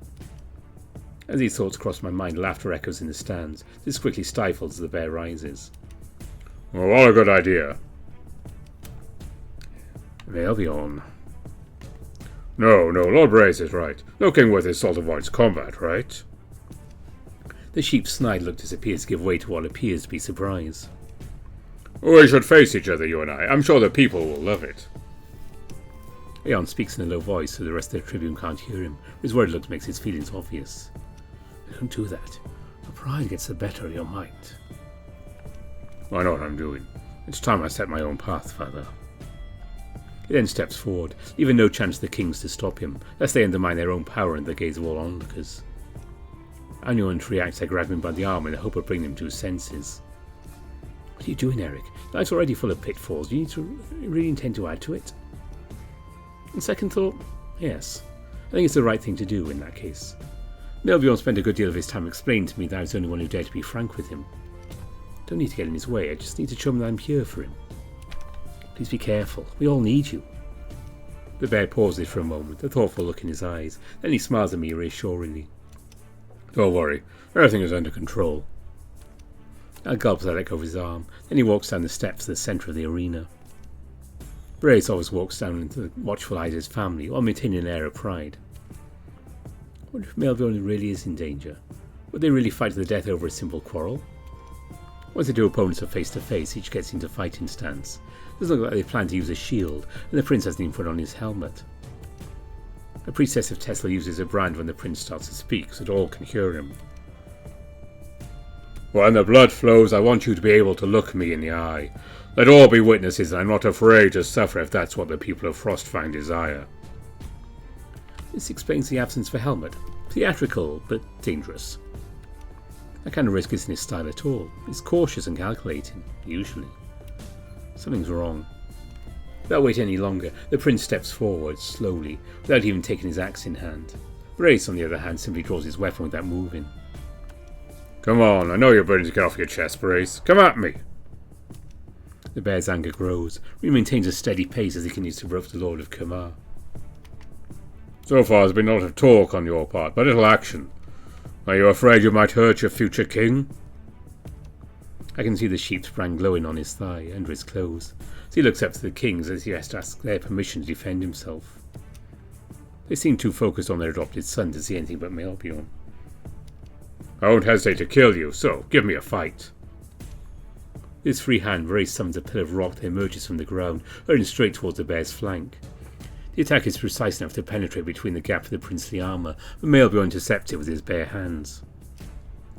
Blood is dripping on the ground. So obviously the attack was successful despite his attempt to stop it. The prince's grunt of pain is carried by the brand of air that accompanies him. I can see Aeon and Lusk rising to their feet at the same moment as silence falls over the crowd. But just as the kings are about to intervene, Melbjorn shatters the rock before he straightens up and continues on his way. In his wake, the sand is stained with blood as he loosens the strap of his axe to draw it. Do you think I need a brand to defeat you? You'll have to do better than that. For a moment, Brace doesn't seem to know what to do as his prince approaches him, so he stands his ground, his axe in front of him. I don't know if it's out of fear or because he's concentrating, but unlike Melbjorn, no words come out of the sheep's mouth. He then grabs the edge of his own weapon and slides it against his palm before raising it into the air to show the blood flowing from it. The first blood is spilled. I admit defeat. This choice is not yours to make. It's up to me to spill your blood. I must confess I'm confused as to what's going on in the arena. The look I'm sending Rowan is obvious enough to make him intervene.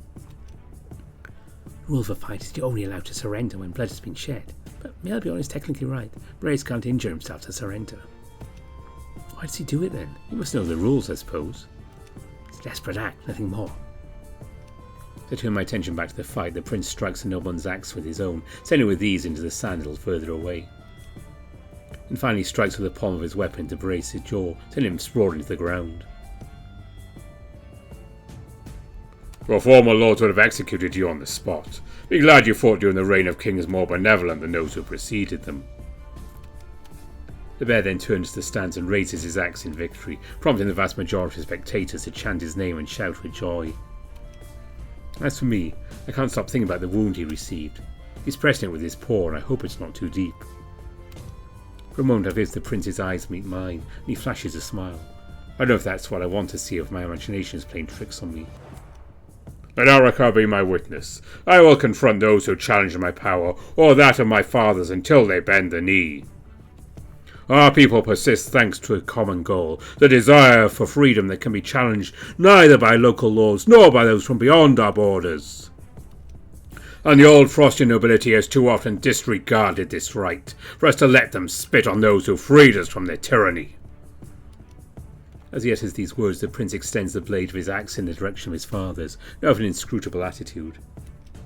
It's impossible to know what they have in mind at the moment. I'm not sure they appreciated this initiative. On the other hand, the nobles who came to watch the show are clearly showing their displeasure. It could almost be amusing if the situation wasn't so serious. People of Frostfang, I promise to follow in their footsteps. Like them, I will lead you to victory when I am king, and as they did, I will honour our pact with the nobility, for as long as they agree to stand by our side. Applause rings through the arena as the prince spins around as if to absorb all this praise. You've not been worried about him until now. I have to admit the scene him fulfilled warms my heart. Somehow I feel proud for him. I've rarely been able to know an Anthracon with the makings of a leader. I'm not even sure what that would mean exactly. But right now, even without having that notion, one thing is certain. A king stands before us. Finally, Melbjorn leaves the backstage arena, probably to be healed. The kings stand up and I can't even begin to imagine how much they're worried about him, but also probably how much they're going to lecture him. Rowan is accompanying them, and I'm waiting for this whole group to move off a bit before I start following them. After all, I'd also like to know the condition of the prince. The interior is full of Maruani priests who are too busy nursing wounded warriors to really pay attention to my presence. And finally I spot the snow leopard guarding the door. Looks like this time I won't be able to sneak in to do my snooping, but I can at least try to get some information. So, how's it going in there? Rowan shrugs with a grimace. Not very well. They didn't appreciate his little show. Yeah, I can imagine. Just about to ask more questions, the door opens violently. I have to shift quickly so the kings don't bump into me. As Aeon catches sight of me, he gives me a surprised look. I have time to see blood dripping from his lips. Obviously he catches my glance and wipes his face with his forearm for addressing me. Bard, I know you and my son get along well. You should go and talk to him. He clearly needs someone to put some sense into him. I don't know whether to be honoured or embarrassed that even the king knows how close I am to the prince. But I can see from the look on his face he's absolutely not fooling around. This would be a very bad time to make a joke. I'll see what I can do, my king. Uttering these last words almost tears my tongue out. As much as I've spent the last few weeks at court, I think I'll ever get used to royal ass kissing. But at least those kings haven't tried to hang me yet, so I guess that's a good start. Just choose your words carefully. The bear gives me a knowing look, and I nod silently before entering. Melbjorn's comfortably seated in a chair, and to my great relief someone's obviously taking care of his wound. When he catches sight of me, the prince smiles at me with a long sigh. I don't feel like giving it back at all. Oh, no. Your little charming act won't work on me. Well, I haven't said anything yet. Do you know how worried I've been? It was stupid to enter this arena for a simple insult. Even more stupid to take this fight lightly. Eric. I feel like all the emotions I've held inside me during the fight are coming out at once. I tapped the bear's armoured torso with the tip of one finger. Don't do that to me again, or you'll be fighting me next time. That's what I'm trying to tell you. It wasn't a fight. What was it then, a circus act? Well, sort of, yes. Or rather, an acting performance. I step back, full of doubts in my mind as I question the bear with my eyes. Wait, what? Rare's insult in the fight that followed you. It was all planned, more or less. He was in on it, but against his will. I'm going to need more explanation than that. I pull up a chair to face Melbjorn with more questions on my mind than I had before this explanation. Clearly wasn't in on it, and you seem to be acting natural. Well, I'm a good actor. You learn to be overly threatened with death from your earliest childhood, I suppose. Besides, there was some truth to my resentment towards the Lord of Kurmar. As for him, I imagine his fear was very real. I didn't exactly tell him what would happen, just that he'd have to play along and hurt me during the fight. If he'd fought for real, he'd probably have killed me, but that way I was able to teach him a lesson without taking great risks. He might not have played along and killed you for real. Oh, he could have for sure, but he puts more value on the reputation of his lineage than his self-respect. I knew how to take advantage of that. Even though the prince smiles at me, I read bitterness in his eyes. However, he immediately recovers, as if he'd swept the emotion away with a wave of his hand. You remember us telling me about Brace, don't you? When we were both in your office. Well, she found out information. A lot of information. So, I blackmailed the good Lord of Kurmar to forcibly participate in this staging. Doesn't sound very noble of you. You know very well they don't have a powerful brand, and physical strength alone won't solve the problems of an entire kingdom, so I make do with the tools I'm given. And believe me, he deserves much worse than what happened to him. What did he do? Melvin looks at me with an embarrassed expression before shaking his head. Oh, I don't want you to know. The choice for his survival must weigh on my conscience alone. The choice for his survival? You mean he should have died for what he did? To be perfectly honest, I was ready to kill him. But then I remembered what you told me about leading by example. Clearly I can't lead a kingdom through goodwill alone. There's nothing that prevents me from sparing a life. Either way, he'll end up in the dungeons, and I don't intend to let him out without a heavy judgment for his crimes. But why make such a big deal of it? Why not punish him discreetly? I want to send a message to the nobility. They need to understand I'm not going to let them walk all over me. It's something of a show of force, as you said yourself. But your fathers didn't appreciate it. Well, I can't blame them, but they'll understand. Eventually. I've got to my own path to forge. They looked shaken when they came out of here. Was anything wrong with Aeon? He was lecturing me, as usual. Why? He was bleeding, and not just a little. Oh. Despite the prince's attempt at concealment, I can see that his eyes as well as his mood are darkening. Melvion. Maybe I should have told you before. I don't know if I should or not. You know as well as I do that it's too late to back out when other subjects have come up. I won't back down. In order to mark my trait of humour, but also to reassure the prince, I gave him a playful wink. That's right. I won't escape you. Once again the prince pauses and lowers his gaze as he speaks, as if he's going to stumble over his every word. Aeon is sick. He's dying. It's rare that I regret being so indiscreet, but right now I don't think I've ever been so sorry for my intrusion. Oh, I'm sorry, Melvion. I didn't mean to... Don't worry. I've got used to the idea by now. Do you want to talk about it? We can, yes, but it must be kept a secret, obviously. This time I'm measuring the full weight of my words before I say them. Sure. Do you know what's wrong with him? He's in using inkstones. He used them a lot during the war, and at every one of his public appearances to mark the occasion. I don't know if he knew the side effects or not, but even when he started to weaken, he didn't stop using them. A good part of our legitimacy comes from the fact that Luscaneon are powerful warriors thanks to their brands. You can imagine they wanted to maintain that image. I also imagine it didn't help when you're obsessing over your own brand. Whereas I could never match my father's in that respect. That's why I need to be a little more savvy when it comes to politics. Think of all the qualities to become a good king. You just need a little help. Melvion sighs at me, but I feel his heart isn't in it. I wish I could be as sure of that as you are. He pauses and rubs his eyes. I wonder if he's to hide some tears, given the tone of his voice when he speaks again. I was hoping to prove them I'm ready with what I did today. I wanted for them to be proud of me. Instead, I feel like I'm hastening their deaths by showing I'm unfit to follow in their footsteps. I've done so much for the kingdom. They deserve a rest. They won't take it until they feel I'm ready. You know, as hard as it is for me to understand all your decisions, I still think what you did today was clever. Maybe it's necessary, even your fathers think otherwise. I won't know until I see the consequences, I suppose. Seeing the bear's distress, I can't help but put my hand on his. I'm here for you. You don't have to go through this alone. The prince's face softens as he takes my hands in his. I feel very small next to him. Thank you. That means a lot to me. He smiles at me. I can feel all the relaxation those few words have brought him. And somehow that makes me happy too. I feel like it's the worst possible time to tell Melbjorn what's on my mind. But I also have the sense I won't have a better opportunity and that he needs to hear what I have to say. You know, I've been working on a little secret project. Well, I was helped by Aked with the writing, but all the feelings came from me.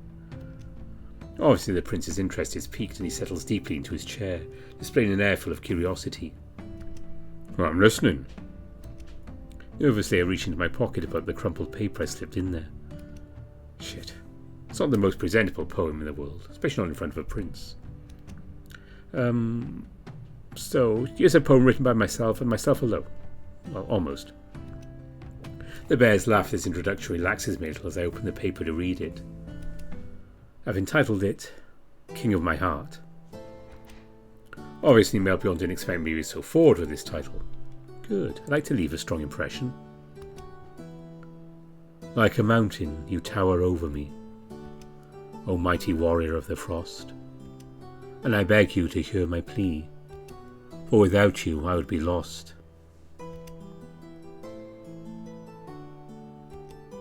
You may only be a prince in these lands, but you are king of my heart above all. You are the one who can free my hands.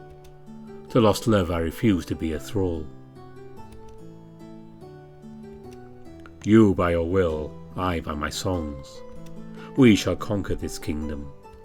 I will help you right the wrongs. From our passion will come wisdom. For a moment the prince is speechless. I don't move for fear of triggering the slightest reaction. Did he like it? Was it a bit too much? Oh no, I must have thought it was cheesy as fuck. What did I just... Why is he standing up? He pulls me against him and slides a finger under my chin to lift my head. I can't help but smile stupidly as he kisses my lips with the tip of his. That was touching. Thank you, Eric. Thank you for everything. For a moment we look at each other without really knowing what to say. The prince clears his throat with a smile. Well, I think we're expected. We'll talk about all that later, if you don't mind. Oh, yeah, sure. We both walk out to head back to the stands in order to return to our seats. Aeon and Lusk are already there, simply watching us pass as if nothing had happened. I nod in their direction with a small smile, almost feels if I can see them sigh. I sure hope I said the right things to Melbjorn. 3 more fights take place before Clovis declares the end of this first day of the festival. Though the match has thrilled the crowd as much as the previous ones, you even see some people leaving before the last one is over. We're also getting ready to empty our stands, and looking at Melbjorn's or Aked's expressions, I don't particularly get the impression we've just had a birthday party. They look tired at best, bored at worst. My self-esteem wouldn't stand for it if I left someone looking like that when it's supposed to be a special day for them. There's got to be something I can do. I rack my brains for a moment before finally coming up with a solution. A little private party, with Melbjorn and those close to him only. I'll even have an idea of the perfect place for it. The fact it'll give me a little eye candy at the same time is just an absolute accidental bonus. I grab the bear by the arm before he leaves and give him my best smile. By the way, would you like to take a little bath with your dearest retainers? Then we'd all use a little relaxation after today. Well, I'm not sure if that's really appropriate. Listen, I know it's the festival and all that. It's technically supposed to be for your birthday, but you can't pretend this is how you'd like to spend it. I saw the look on your face. Even you were fed up with it. Well, I guess it can't hurt. Who would you want to invite? I was planning to invite Tannoch and Gillian, hoping they've had time to heal. And Aked too. He needs to socialise a bit. Well, I doubt Gillian's in very good shape for that kind of activity. He can't heal because his brand, yes I know. But I'm pretty sure he's not the kind of panther that'd stay in bed and rest for an entire day. Considering Melbjorn's expression of uncertainty, I insist by putting on my best puppy dog look. Well, I suppose you're not entirely wrong. Little company won't do him any harm. By the way, while we're talking about that, I'd like to invite Vekat too. The problem is I haven't seen him all day. Do you know where he is? The bear stares at me questioningly for a moment before he decides to find out more. Why invite him? You know he's a bit of a loner. Sometimes you don't know what's good for you. He's got a kind heart. I'm sure he'd accept the invitation if we presented him with the right arguments. The thing is, for the last few weeks, Vekard hasn't been feeling very well. Oh, that's why he wasn't anywhere in the castle. Is it bad? Well, I think it's just exhaustion. He's been working a lot lately. It's been complicated. Does it have anything to do with your argument? Maybe. He didn't tell me anything in detail, but it's obvious something was wrong. I've known him for a while now, and he didn't seem himself at times. I see. Can you ask him if he wants to come anyway? I think it's when you're at your lowest you need the presence of others the most. Melvion sighs heavily as he rubs his eyes. I'll see what I can do. I'm not promising anything, alright? Understood, and good luck. He's a grumpy type, I know you'll find the right words. I might show this to a smile from the bear. I have to admit it's reassuring. He needs a bit of levity, especially after what he's done. As quickly as possible, I'm scouring the castle to notify Tenok and Akhet. However, strange enough, Gillian is the most difficult to find. Expected to see him in his bedroom, recovering from his wounds. There was no one there. Finally, I found him in his office, filling out some paperwork. It took me a while to convince him, but he eventually agreed to join us for the evening. We're now on our way to the bath to join the rest of the group. I still don't understand why you're so eager for me to come. I told you, it's the prince's birthday. I want to offer him a moment of relaxation with his friends. I'm captain of the guards. It's inappropriate. I know you're repeating yourself. Now undress. We've arrived. Excuse me? They're baths, Gillian. You do understand the concept, don't you? I know what a bath is. I'll stay on the edge. Don't be ridiculous. I won't take my clothes off. But you'll die of heat. That's my problem. I said no. Fine, have it your way. But don't complain later. It's not going to happen. I let out a sigh and started undressing. And here I was, hoping to finally find out what's under all that armour. I guess I can forget about it. But one day I'll know. I'll solve this mystery. Once naked, I wrap myself in a towel while moving towards the baths, followed by the guard. A cloud of steam greets me as I open the door. I can hear the sound of conversation inside. Ah, here come our stragglers at last.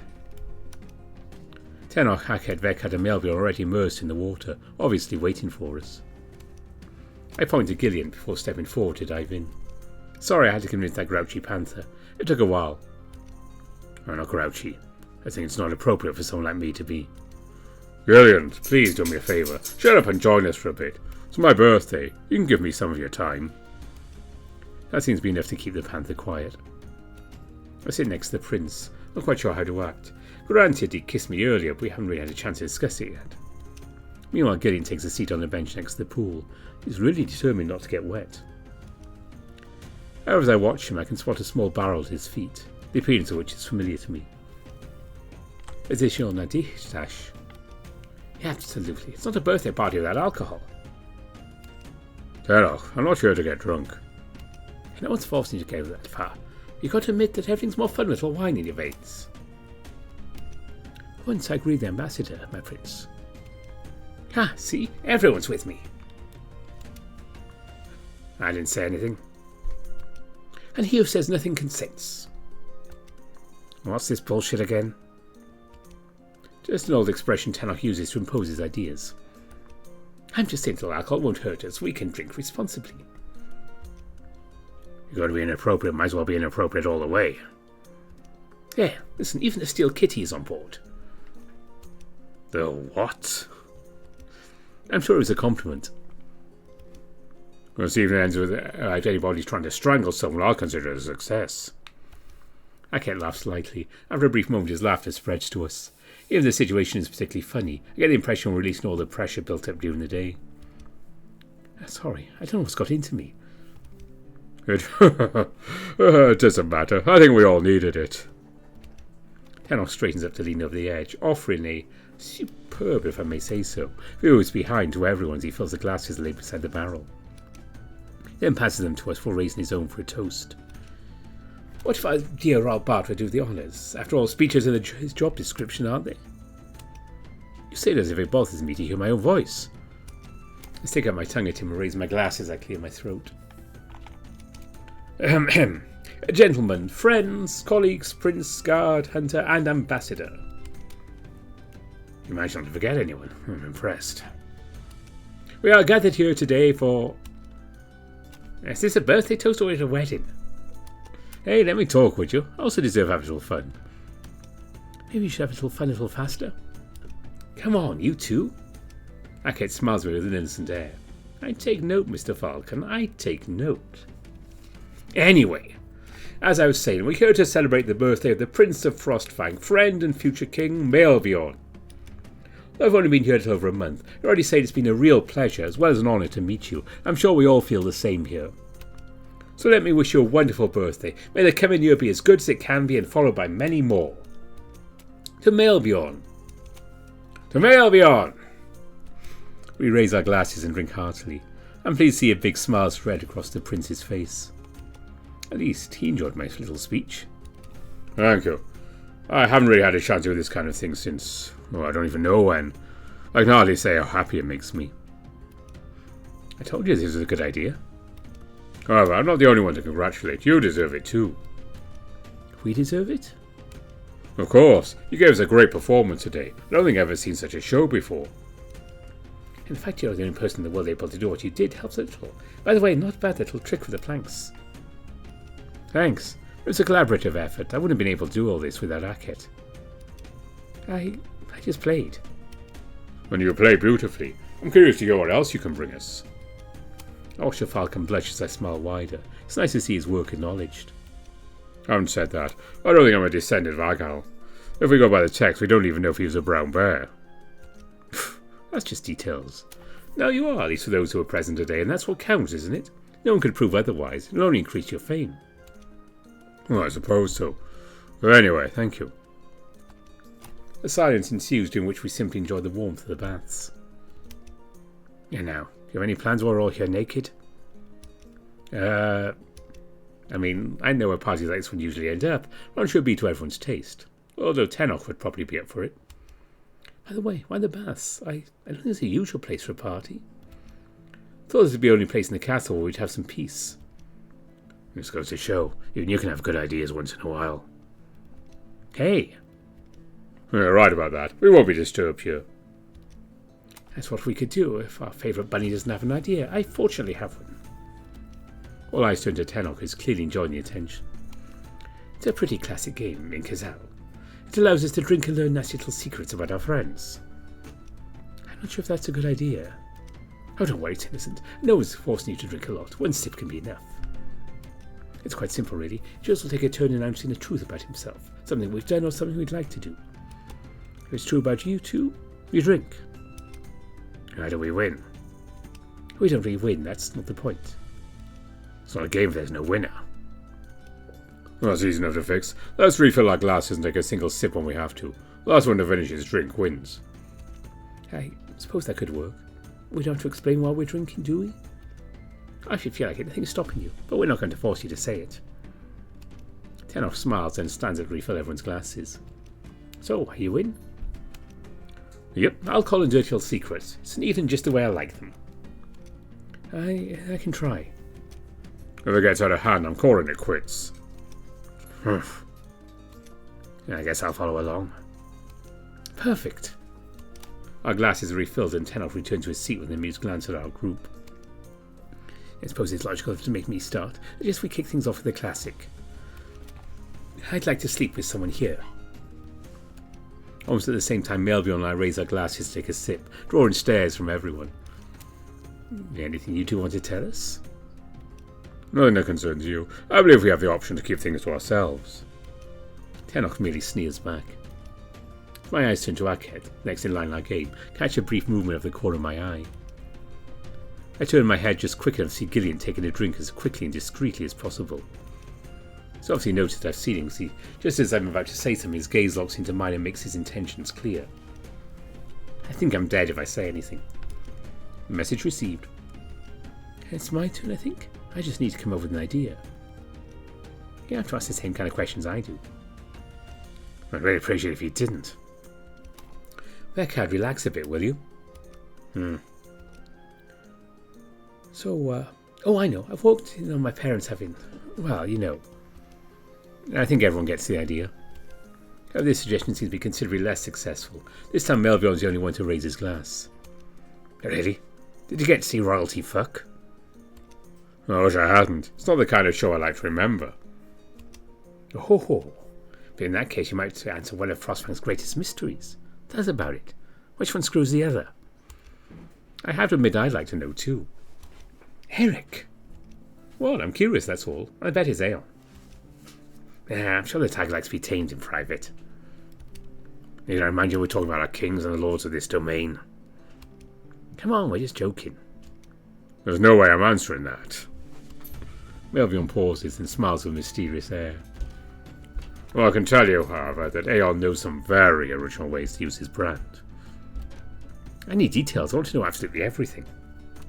No way. You'll have to let your imagination work. What? But... Too late. It's your turn.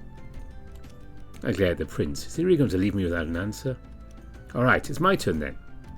Now faced with a choice. Either I choose a trivial question to get everyone to drink, or I try to dig up some nasty little secrets. There'll be plenty of time to drink later. Time to uncover some interesting gossip. Since you all seem to be so into sex tonight, I already found myself with more than 2 other people in bed. I turn an amused glance at the group, while Aket blushes. He looks away, and Melvion stares at me, half amused, half impressed. Aket, on the other hand, simply raises his eyes to the ceiling. To no one's surprise, Tenok raises his glass for a sip, then looks mischievously at us. I was hoping to discover something interesting about. That idea is pretty good. All eyes turn to Gideon, who slowly lowers his glass. He looks sideways at us, clearly proud of his impression. Gideon? What? I wasn't always a guard. I had a life before that. I was having to convince you to understand the concept of fun. Funny. If you knew half the things I did when I was your age, you'd be as red as Aket right now. Alright. I'm absolutely dying to have a face-to-face talk with him. I want to know all about it. Looks like the captain was hiding something under his armour after all. Well, I'll admit I didn't expect it. I hope this doesn't change your opinion of me, my prince. What? No, of course not. I'm just surprised, that's all. Good. I wouldn't want my reputation tarnished, which means nothing I say leaves this room. Understood, bards? Oh, of course. Sure. Which doesn't mean I'm not going to use this piece of information. I don't know when, I don't know how, but I will. That being said, it's your turn, Mr. Grumpy Horns. I throw some water in Vekad's direction, who grunts in response. Quite appropriate considering his nickname. Give me 2 seconds, I've got to think of something. As far as the stag is concerned, I doubt he has much romantic experience. Maybe we'll finally talk about something else. Never done much on that front. Let's keep it simple. I've already killed someone. Almost immediately, Melvion and Gideon raise their glasses. No surprise there, they're both accomplished warriors. Meanwhile, Aket turns pale and plays with his glass before he raises it, emptying what's left of his Nadine in one gulp. Hey, I really don't feel like talking about it. As for me, I dip my gaze into my glass, pondering what to do. I could be honest, raise my glass and drink, but they're bound to be questions. They'd want to know, eventually. I might as well lie. Do nothing, keep pretending nothing happened.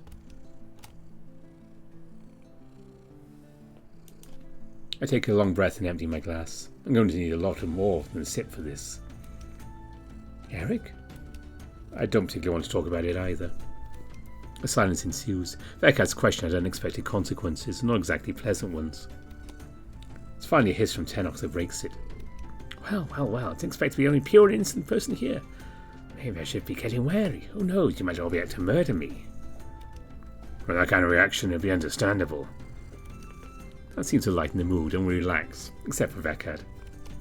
Sorry, I didn't think that... It's just... don't worry, big guy. You didn't do anything wrong. Okay. Aket then raises his glass and shakes it gently. My glass is empty. I'm afraid mine is too. Perhaps it's time we change our occupation. Come on, I love finding out everyone's little secrets. No shit. I've only got 1 sip left. Let's at least finish this round. I'm sure Gideon's got something to say to us too. If Varney's just going to finish a drink, Ambassador, should be simple enough. I found myself in bed with a man and a woman at the same time. Tenok smiles at Gideon's statement, then raises his glass and finishes it. Unsurprisingly, no one follows him. Really? We're the only ones? You really must learn to experiment. Not everyone is into sex as you are. And I'm afraid I'm not really attracted to women. That makes two of us. I've tried it. It's definitely not my thing. Oh, really? I feel there's a story to be told behind those words. Oh, there is. But to tell it, I'll need a lot more booze than that. The lizard bursts out laughing and the evening resumes. We stay a long time chatting, joking and playing games with each other.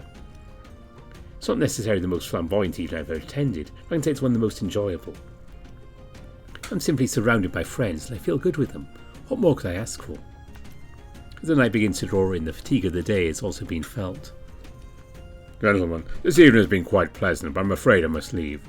I'm getting tired and I'm still expected tomorrow morning for more festivities. Yeah, I think it's about time to get out of the bath. It's getting late. As everyone goes their separate ways, I accompany Melbjorn and offer him a big smile, which he returns.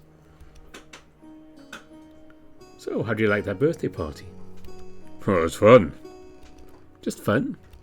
Well, I should say it went better than the last one, even if it was more hectic. Once we're around the bend in the corridor, the prince allows himself to graze my hand with his own, as if nothing had happened. Well, that being said, my favourite part was when a particular rabbit declaimed his poem to me.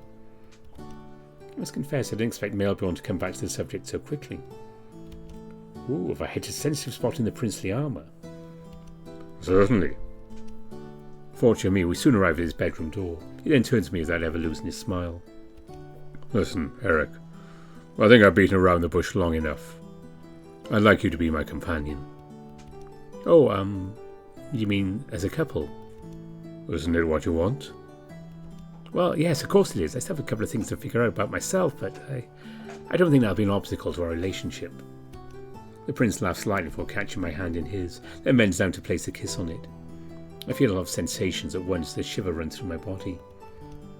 I have a few loose ends to tie up as well. I won't let these problems get in my way. I nod and look at his bedroom door. I suppose we'll still be sleeping in separate rooms. For the moment, I prefer that, yes. You know how fast rumours travel. Oh, yeah. For once, it's not the others who have to be wary of my talkativeness. On the contrary, it's my turn to be wary of others. Anyway, good night, Eric. Good night, my prince. With those last words, I pretend to bow to the bear, who shakes his head and looks up at the ceiling. You'll have to break those habits. Never. Melvion sighs and gives me a flick on the nose before he heads off to his room, shutting his door behind him. Yeah, I should be the one to have the last word. The bear's laugh can be heard from the other side, and I grunt to myself while heading back to my room, mind and heart light, sprawled to my bed for a good night's rest. However, I have the impression my sleep is extremely short-lived. When I open my eyes, I'm no longer in the bedroom. I'm in a circular cave in which 12 stone seats are arranged. It's like a déjà vu.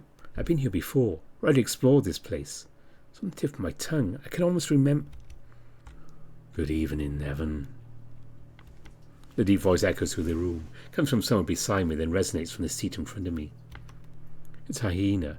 He's simply dressed and he seems obvious in his 40s. That's what leaves me speechless. Something far more important is in evidence. Covering the entirety of his face and what I can see, his torso as well as his arm, a brand glows with a bluish light. It's like any I've seen before. It doesn't take the form of the brand of any god I know. It actually just represents a hyena's skeleton on his fur. Don't stay on the ground. Get up and sit down. Almost unconsciously I obey and take a seat on the stone throne behind me. I can't even think properly. I don't understand what's happening. Come on, NeveN. Don't look at me like that. I mean you no harm. These words finally appear to snap me out of my torpor. Why are you calling me that? That's not my name, and who are you? Oh, but I'm failing in all my duties. I have forgot to introduce myself. I'm Tess, and there's so much we need to talk about.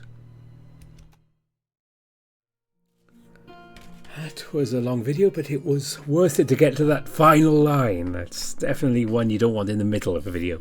That has to finish it off. And when I get to the description, I will put a bit in there just so you can skip that song if you want. That was the worst part of this video. It took me forever to record that. But there won't be any songs next time. We're doing some more Yellowknife Chronicles in a week and next weekend, the Canada Day long weekend if you're in Canada. It's the finale of Liar, so we've finally reached into that series. And then coming up the week after, we do go back on holiday with After Years. So there's a few things to look forward to there, and I'm planning the rest of the schedule after that. But before I go, because I want to keep this quick, I really need a cup of tea here. As always, thanks to all my donors on Ko-fi and Patreon, and I want to give a special mention to my top donors: Amaterasu, Tiger Cub, Samuto, Spiderling, Rafu, Omar, Andy Peng, Aaron Fox, Bastian, Bieka, Ryan Hall, Copas Visser, Dissonance, Exact, Riz, Harvest Mouse Productions, Ida Corval, Evan King, Kartek, Matt Kenya, Manuel Cervantes, and Mohammed Al-Zamal. Special thanks to all of you, and thanks for sitting through this rather long video. There'll be more from NeveN before too long. Until then, thanks for watching, and bye for now.